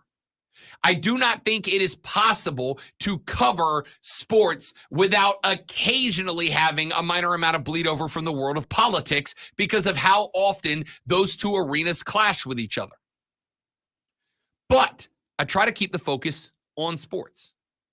Sometimes it's goofy and fun. Sometimes we dial in. Sometimes it's the X's and O's. Sometimes it's the drama off the field. But it will always be focused on sports, and it will always be focused from a perspective of this is how real people in the real world look at, view, digest, examine, and are interested in their sports.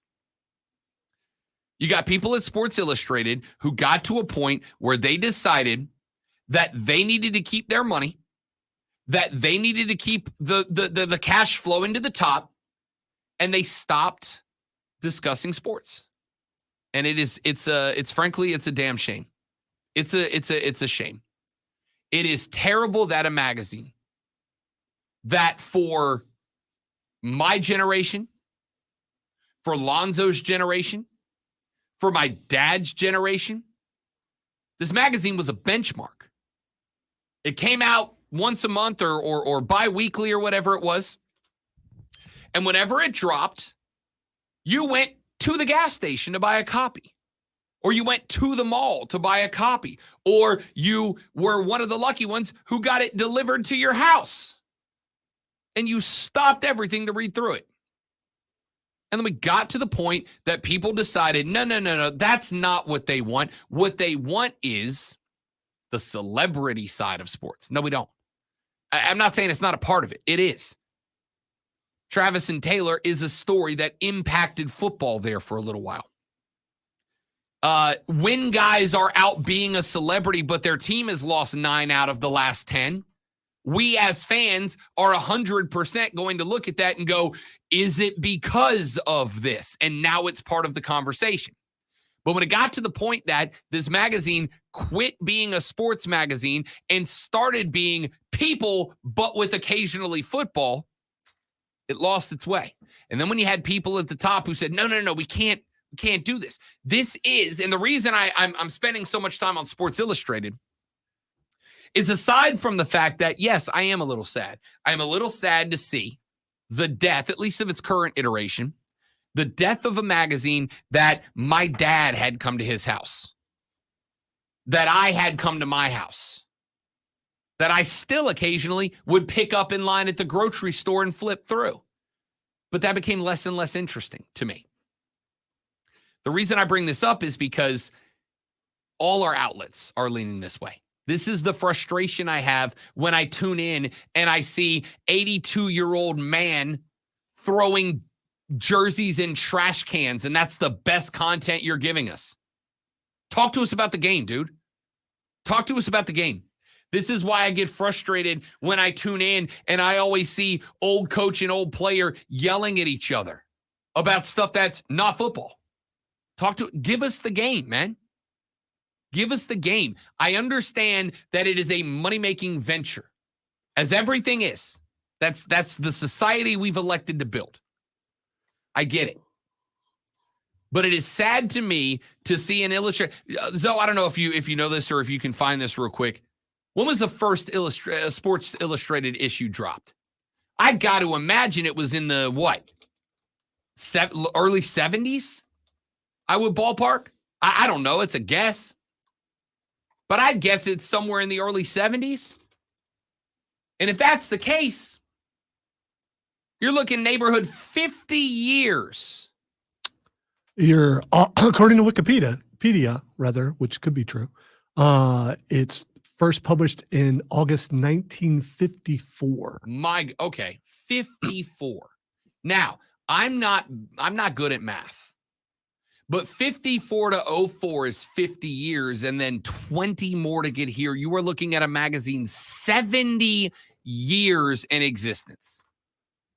My grandpa was a golf guy, not a sports guy. But the fact is, my grandpa could have subscribed to Sports Illustrated. My dad did. I did. If I had kids, they'd be coming into the age where they would. The first issue of Sports Illustrated showed Milwaukee Braves star Eddie Matthews at bat and New York Giants catcher Wes Westrom in Milwaukee County Stadium with umpire Augie Donatelli behind the plate, June 9th, 1954.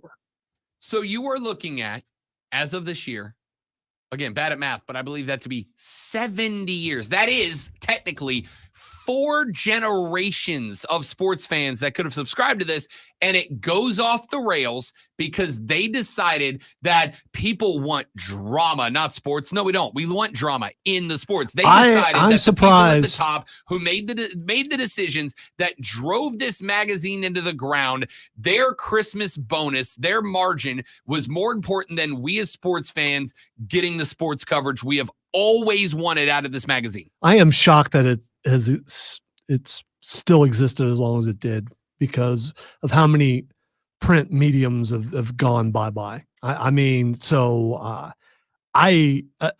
abruptly this happened, but at the same time, I'm not shocked that it happened.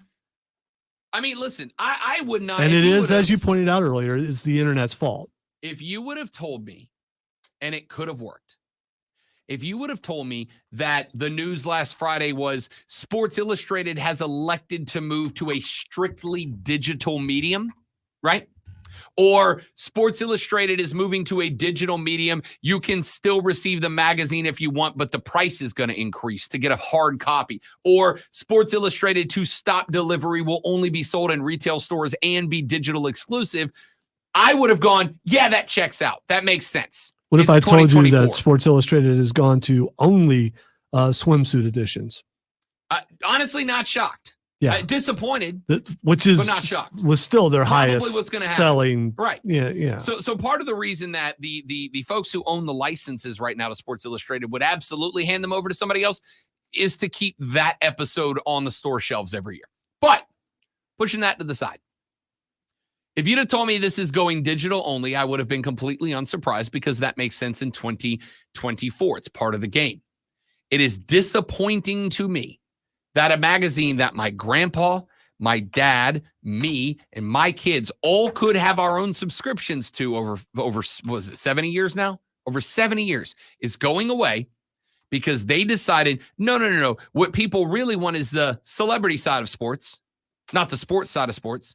And that the folks at the top who made the decision to do that all keep their jobs while a lot of good sports reporters woke up today unemployed and looking for a new gig. Very disappointing. We got to take a break. We'll come back. We'll talk a few more games before we get out of here for the day. Rob Brown, Lonzo, the Rob Brown Show rolls on. It is the Fan Upstate.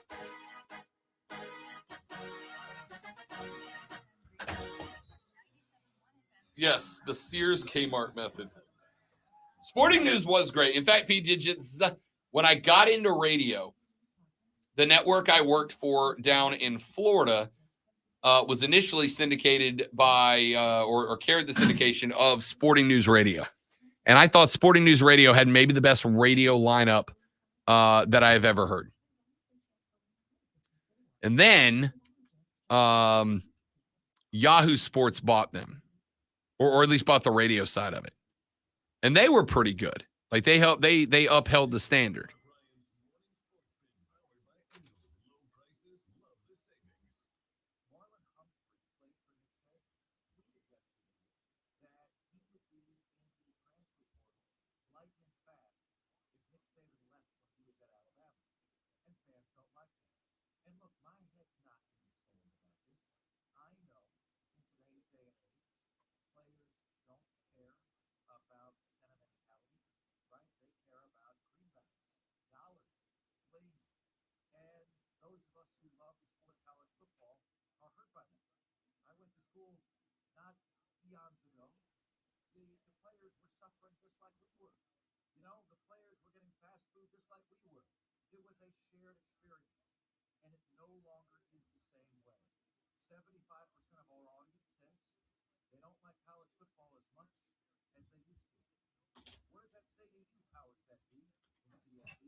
I remember the football telephones. I do remember the football. I got something when I subscribed. I can't remember what it was. It could have been a telephone. I got a pullover jacket. You're talking about Sporting News. And I don't remember if it was here or Word. One of us carried Sporting News. And it was just such a long time ago. I can't remember who it was. And I'll tell you, I think Sporting News had, because I remember the jingle. Sporting News. Sporting News had probably the best lineup of sports talk shows of anybody. They had the perfect mix of sports dudes, sports dudes, and entertainment. Like they had a perfect mix. And then Yahoo Sports bought them. And I really do. I don't blame it on Yahoo Sports, but Yahoo Sports started being like, let's bring the pop culture stuff in here and try to bleed over the audience. And it was bad after that. Pop culture stuff, man. Who wants to talk about that?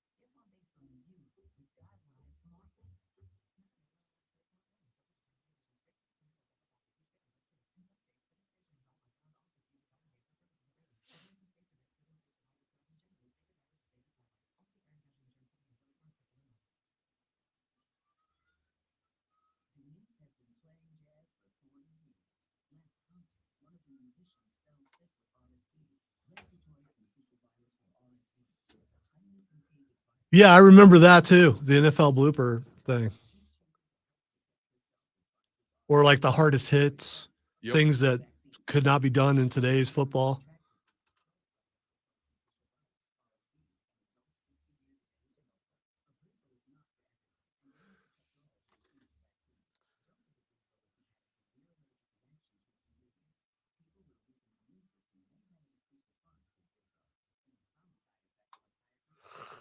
Ugh.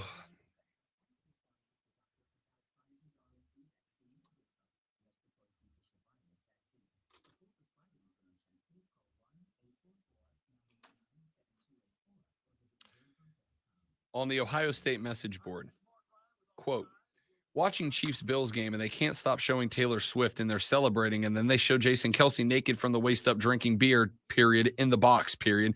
My God, this guy is supposed to be a first ballot Hall of Famer. Show some class. Okay.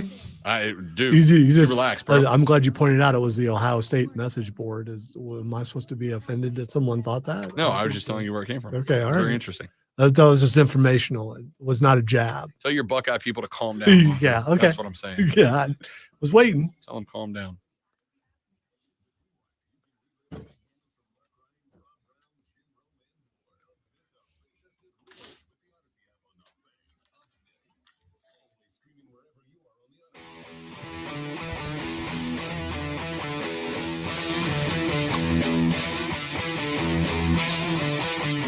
All right, we got a few more things to get here on the Rob Brown Show in the Fan Upstate. We told you a couple of weeks ago, Florida State University, heavy sanctions brought down due to alleged use of NIL as an incentive for a transfer to come there after the situation with the Georgia offensive lineman. Today, I should say yesterday, we find out that the University of Florida is now in the crosshairs as well. Florida's recruitment of Jaden Rashada remains one of the biggest debacles of the NIL era. Remember, Rashada, who was ranked as the number 11 pro-style quarterback in the 2023 class, was ready to sign on with Florida in what was reported to be an 8-figure agreement in exchange for his commitment, but he decommitted from the program after the NIL collective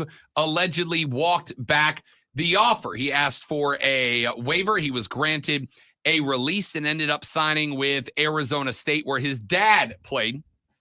Well, something may have been screwy there. The Tampa Bay Times reported over the weekend that the NCAA officially informed Florida President Ben Sasse of the investigation back on June 9th. Gator spokesperson Steve McClain said, quote, "We have been and will continue to cooperate with the NCAA. We hold ourselves to high standards of excellence and integrity on and off the field because we follow NCAA policies about maintaining confidentiality. We are unable to offer additional comments." Of course, Jaden Rashada's recruitment and the entire chaotic situation revolved around an organization called the Gator Collective, which was the Gainesville-based response to the NIL moves. A contract obtained by The Athletic showed that the Gator Collective had promised Rashada up to $13.8 million, along with a $500,000 upfront and 6-figure payment every month as long as he remained with the school.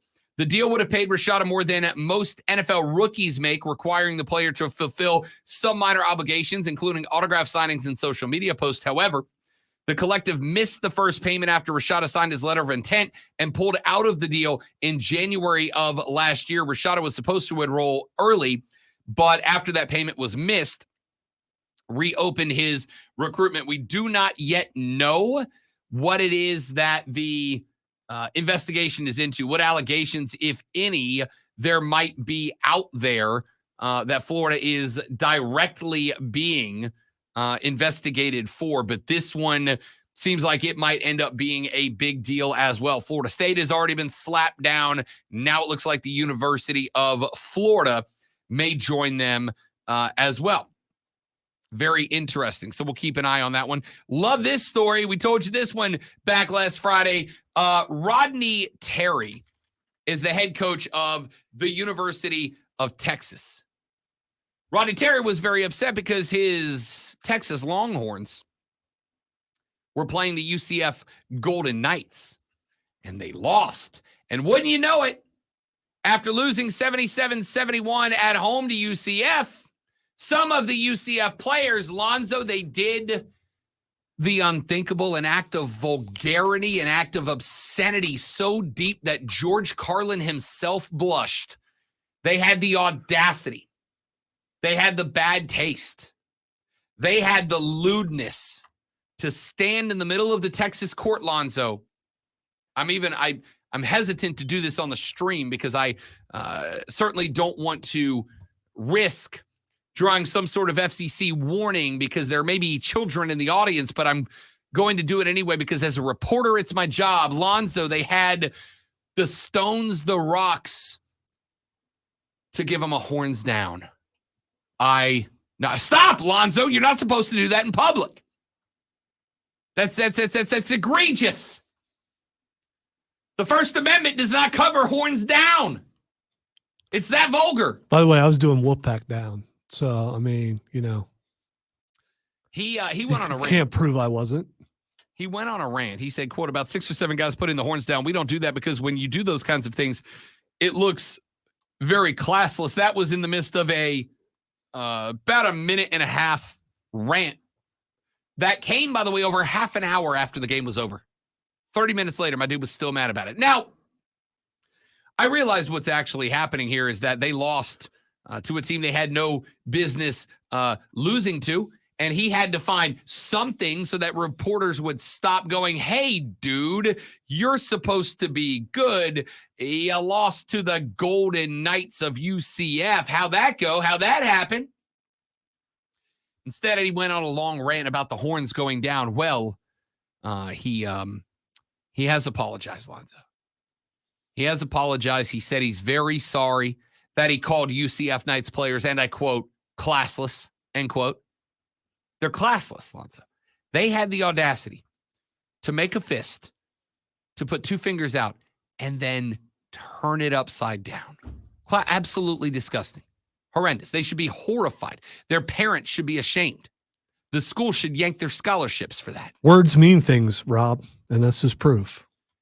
Terry said, quote, I had no intention of trying to show up anyone or offend anyone in terms of what occurred at the end of that game. They have a good program and they're having a good year. Personally, if I offended him or his program or anyone for that matter, that was not my intention. The university has prepared a statement for me to read, and I am now going to read said statement. Unbelievable. Texas, I got to tell y'all, there is only... Scratch that. There's a few things. There's a few things that I am excited about in the next round of conference expansion. With the Pac-12 and the Big Ten effectively merging, a couple of members moving to the ACC, a couple more schools headed over to the Southeastern Conference next year. There's a couple of things that I'm very excited about. And one of them, great one, is the Texas Longhorns coming to the Southeastern Conference. They've been doing battle with Alabama the last couple of years. It's kind of a nice little tune-up, a nice little warm-up to get ready for SEC play. But I don't think they're ready for Gainesville at 7:30 Eastern Standard Time with the Gator fans, with the rowdy reptiles nice and liquored up before kickoff. I know that they are not ready to head down to Baton Rouge, Louisiana for the first night kick. Because, dudes, they are going to have about 87,000 drunk Cajun Tiger fans who are going to make it a game to see how long they can hold one hand out with the horns down signal up. It's going to be incredible. I can't wait for Rodney Terry to bring his Texas Longhorn basketball fans and team into Rupp Arena to face the mighty Wildcats of Kentucky. I can't wait until Sark brings the Longhorn football team to Athens, Georgia, and 78,000 grown-ass men who bark at him. I can't wait for any of this. I don't know why it is that Texas Longhorn fans over the last couple of years have become so absolutely petulant. I don't know why it is that they have become so sensitive over the years. It's a reflection of society today, Rob. I don't think it is, man, because I have watched the Georgia Bulldog fans go down to Baton Rouge and watch Tiger Bait versus and it's a battle, and I love it. I have been to 3 world's largest outdoor, we don't call them cocktail parties anymore, and watch gators and dogs get after it. There ain't none of this. But Texas fans have decided that the biggest insult in the history of humanity is no longer your mama jokes. The biggest insult in humanity is no longer you ugly and you dress funny. No. The biggest insult in the history of humanity is the horns down sign. My man had a whole ass panic attack about it on a mic. They're classless. Yeah, you know what else they are? The team that just beat you on your court, dog. It turns out there's one really, really simple way to stop the bad guys from doing that thing you don't like them doing. Don't lose to UCF, bro. I love that my man had to issue an apology for that. Do you understand how incredible that is? I love that so much. There is one more thing that I wanted to float out right here, and I'll do it because I know we are rapidly approaching the end of the segment, but I think it's important. There is a former Alabama football player, Marlon Humphrey is his name, who said after Nick Saban retired that if he was still at the University of Alabama, that if he was at Bama and Nick Saban retired, that he would have hit that portal so fast. It'd have been like, I'm out, I'm done, goodbye, adios, later. And that he would have taken off because he signed up to play for Alabama, and there are people losing their mind about it. They're like, oh, you're disingenuous. I find it hilarious, dudes. I find it hilarious. I don't understand how that, like, it blows my mind. And I'm going to say this with all due respect. I had this on the prep sheet. I heard my colleague, my partner, my amigo, Mark Ryan, talk about it just a minute ago in a Sports Flash. Make sure you're listening to Offsides with Mark Ryan and Diesel every day from 3 to 7. I know he talked about it, and it sounds like he is stunned. He is shocked. Gasp by this. Guys, check it out. I've been telling you for years now, players do not play for your school because they love your school. Players play for your school because they love one of the 3 C's: coach, culture, cash. That's it. Players come to your school for the 3 C's: coach, culture, considerations, compensation, cash, whatever one you want to use. Now, if you treat them right, they will grow to love your school. If you treat them right, if the coach does what he says he's going to do, if they fit into the culture of the school, if they are making the NIL bag they believe they should make, if all those things come together, then they will grow to love your school. And then when they leave that school, they will be lifelong Tigers or Titers or whatever else they may have been. Yeah. They would have been they would have been that guy. The issue that you bump into is when you don't meet the promises. And I'm sorry to say, Alabama did nothing wrong here. They simply had the GOAT, and then the GOAT decided he was tired and wanted to go home for a little while. He wanted to retire. And the reason guys wanted to play at Alabama, not all, but a lot, you saw the portal. The reason they wanted to play there was not because they loved the script A, was not because they're head over heels about houndstooth. See what I did there? Put all the H's in a row? It's pretty good. I'm good at this. The reason they wanted to play there was so that they could play for the GOAT. The reason they wanted to play there was so that they could play for the greatest coach of all time. That's it. Here's the thing. I am curious, and I guess it's probably different for each person. How long does it take to get over or to realize that the thing that you loved is no longer that thing? It's evolved and turned into something else. How long does it take? How long do you hang on? How long do the college football fans who really want it to be like it was 20 years ago, how long do they hang on? Or will they stay bitter till the end? That's person to person, right? That's person to person. I've seen people who are very capable of looking at a relationship that ends and being able to go, it's not what it used to be, I'm out. And I've seen other people who hang on for lifetimes longer than any reasonable person should because they don't want to accept that the relationship is different. As time goes by and you continue to cling to what used to be, there are less and less of people like you. So you're a voice in the wilderness out there alone, crying, I want my college football back, and it's never going back. Do you evolve as a fan and go, okay, this is what it is now. Let me get into what it is now. Or do you stay looking back the entire time? Here's what I know. And I heard Mark say this in the Sports Flash. He said he asked his audience, which I respected, and he said 75% of the audience say that they don't love college football like they used to. That's not what the TV numbers say. It's not. Michigan-Bama was the most watched football game in 4 seasons. Okay? It's not what the numbers say. The numbers say you're fine. And on top of that, and this is something I have been trying to explain to you guys since I got here 4 years ago. Nothing's different. Nothing's different. If a guy like Marlon Humphrey was going to leave Alabama because Saban left, if he was there and there was no portal and Saban left, do you understand? He would not want to be there. He just didn't have a choice but to be. That guy still does not love your team the way that you love your team. They never have. Nothing's different.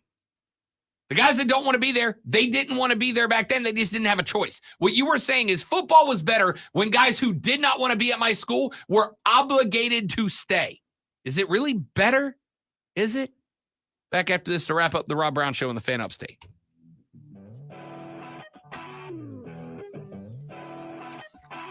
All right, I'm seeing some semi-famous people coming at Jason Kelsey saying he just wanted to be seen. And what I think is he doesn't care if you see him. Nope. There is a difference. As somebody who is very frequently accused of making a spectacle of myself for the attention, I know it's shocking. But as somebody who is frequently accused of making a spectacle of myself in order to gain attention, I promise you he did not, and he was not. He was just doing him. Yeah, from everything I've seen, that's just him. Yeah. He was just doing him.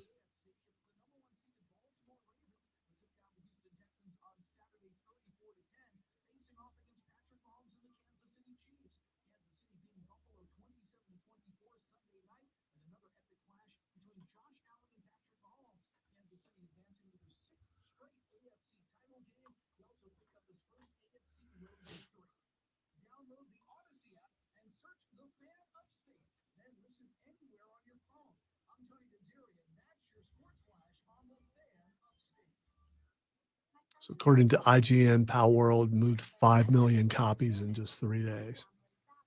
That is a lot. That's aggressive. Yes.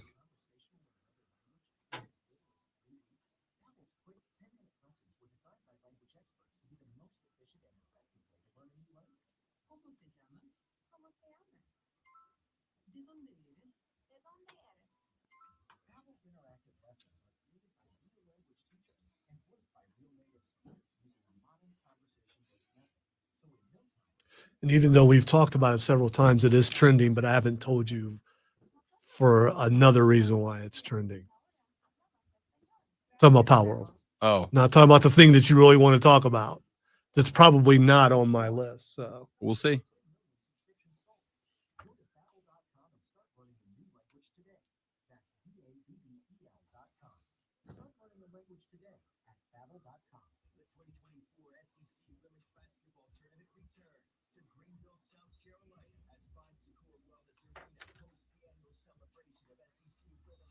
Did you watch any more Echo? I started episode 2, but then I had to help Courtney with something. And by the time that I had to come back to it on Saturday, it was time to go to a hockey. And then obviously I was doing football all day yesterday. We did a whole bunch of wedding planning yesterday. I know there were pictures. We did it like adults at a brewery. I have no comment. I can't be critical or I mean, you do it wherever you do it. Yeah. Wedding planning, that is. Where's Chris when I need him? Oh, he heard it somewhere. His ears perked up. Well, the room's bugged, so he probably literally heard it. Yeah.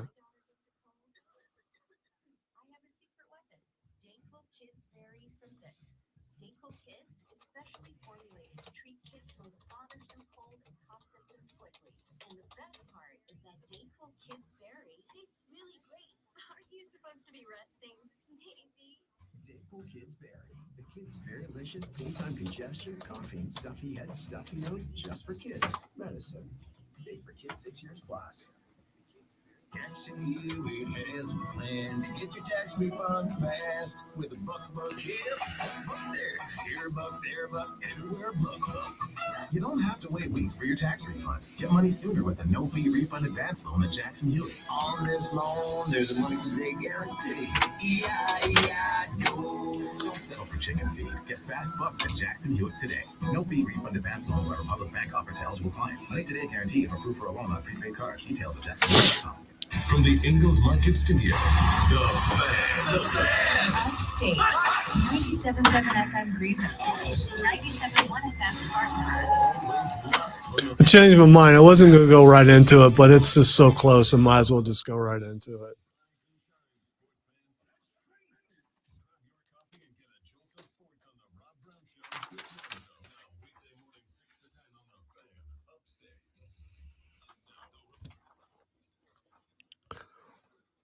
All right. It is a wonderful weekend that we just had. And so a lot of things were Xing.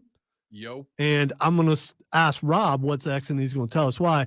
The first thing that's Xing is John Cena. I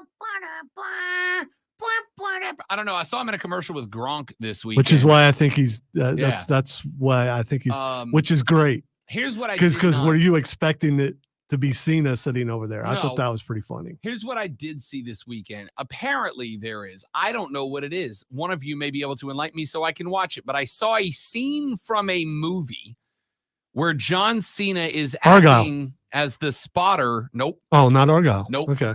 John Cena is acting as the spotter in a sniper team that is overlooking a group of insurgents somewhere in the desert who has already taken out an advanced scouting team, and they are trying to find, they're having like a sniper standoff with an insurgent sniper, and it's him and another guy that are trying to like piece together where this guy is via context clues on the battlefield. It looked I only saw like 3 or 4 minutes of that scene, and it was a very intense 3 minutes. And then I looked at the clip, and the person who posted it did not acknowledge the title of the movie. And now I really want to watch it. All right. When I when I threw that in there, The Wall came up, which is a 2017 movie with him and Aaron Taylor that Johnson. appears to be what it is. Looking at it now. So Aaron Taylor Johnson was in it. I guess that's who the other guy was. Again, like they were both face down in the dirt with like half of their face talking to the other guy. He died in Avengers Ultron. That guy. Sure. He's going to be Craven. He was also in another movie whose title I can only say part of it. Kick. Yes, this is the movie. Okay. And now right. that I know what it is, I will get to watch it. Huzzah.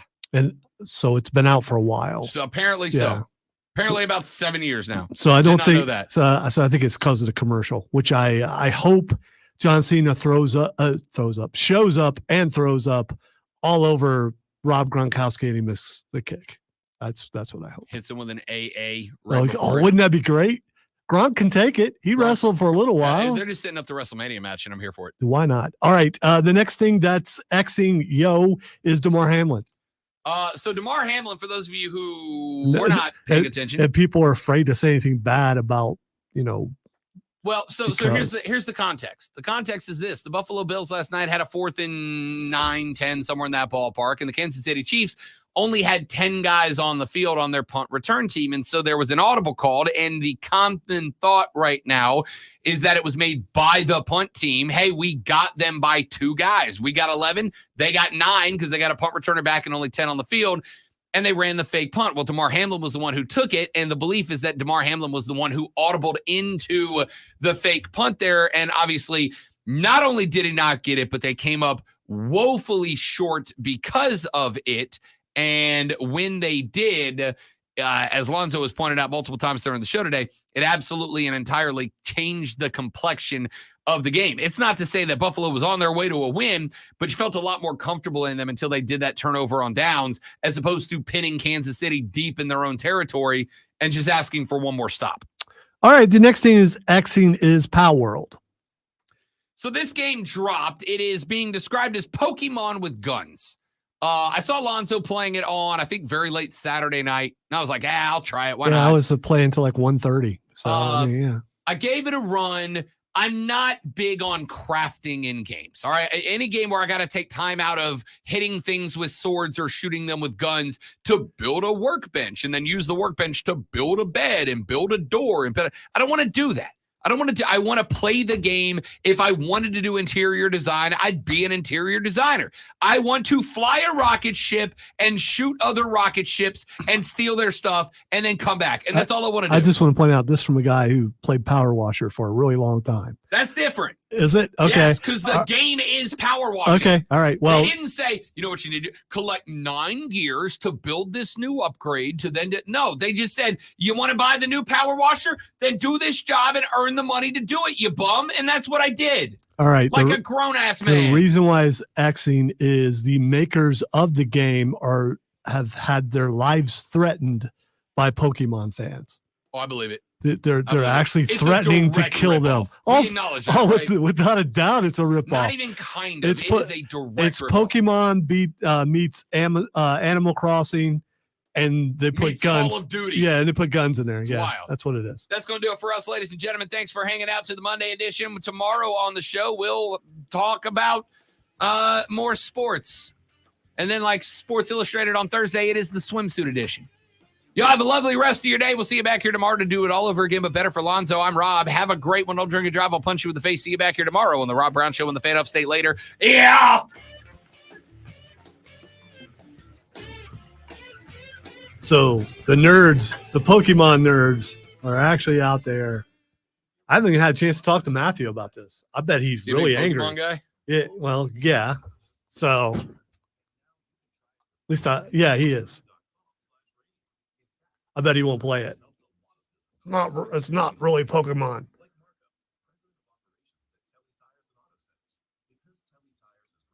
Have a great day and stay warm, whether you work outside or not. Yes. Stay warm. Yes. Thanks for coming by, everybody. You're all spectacular people. Have a lovely rest of your day, and we'll see you back here tomorrow. Tell your friends about us. Bye.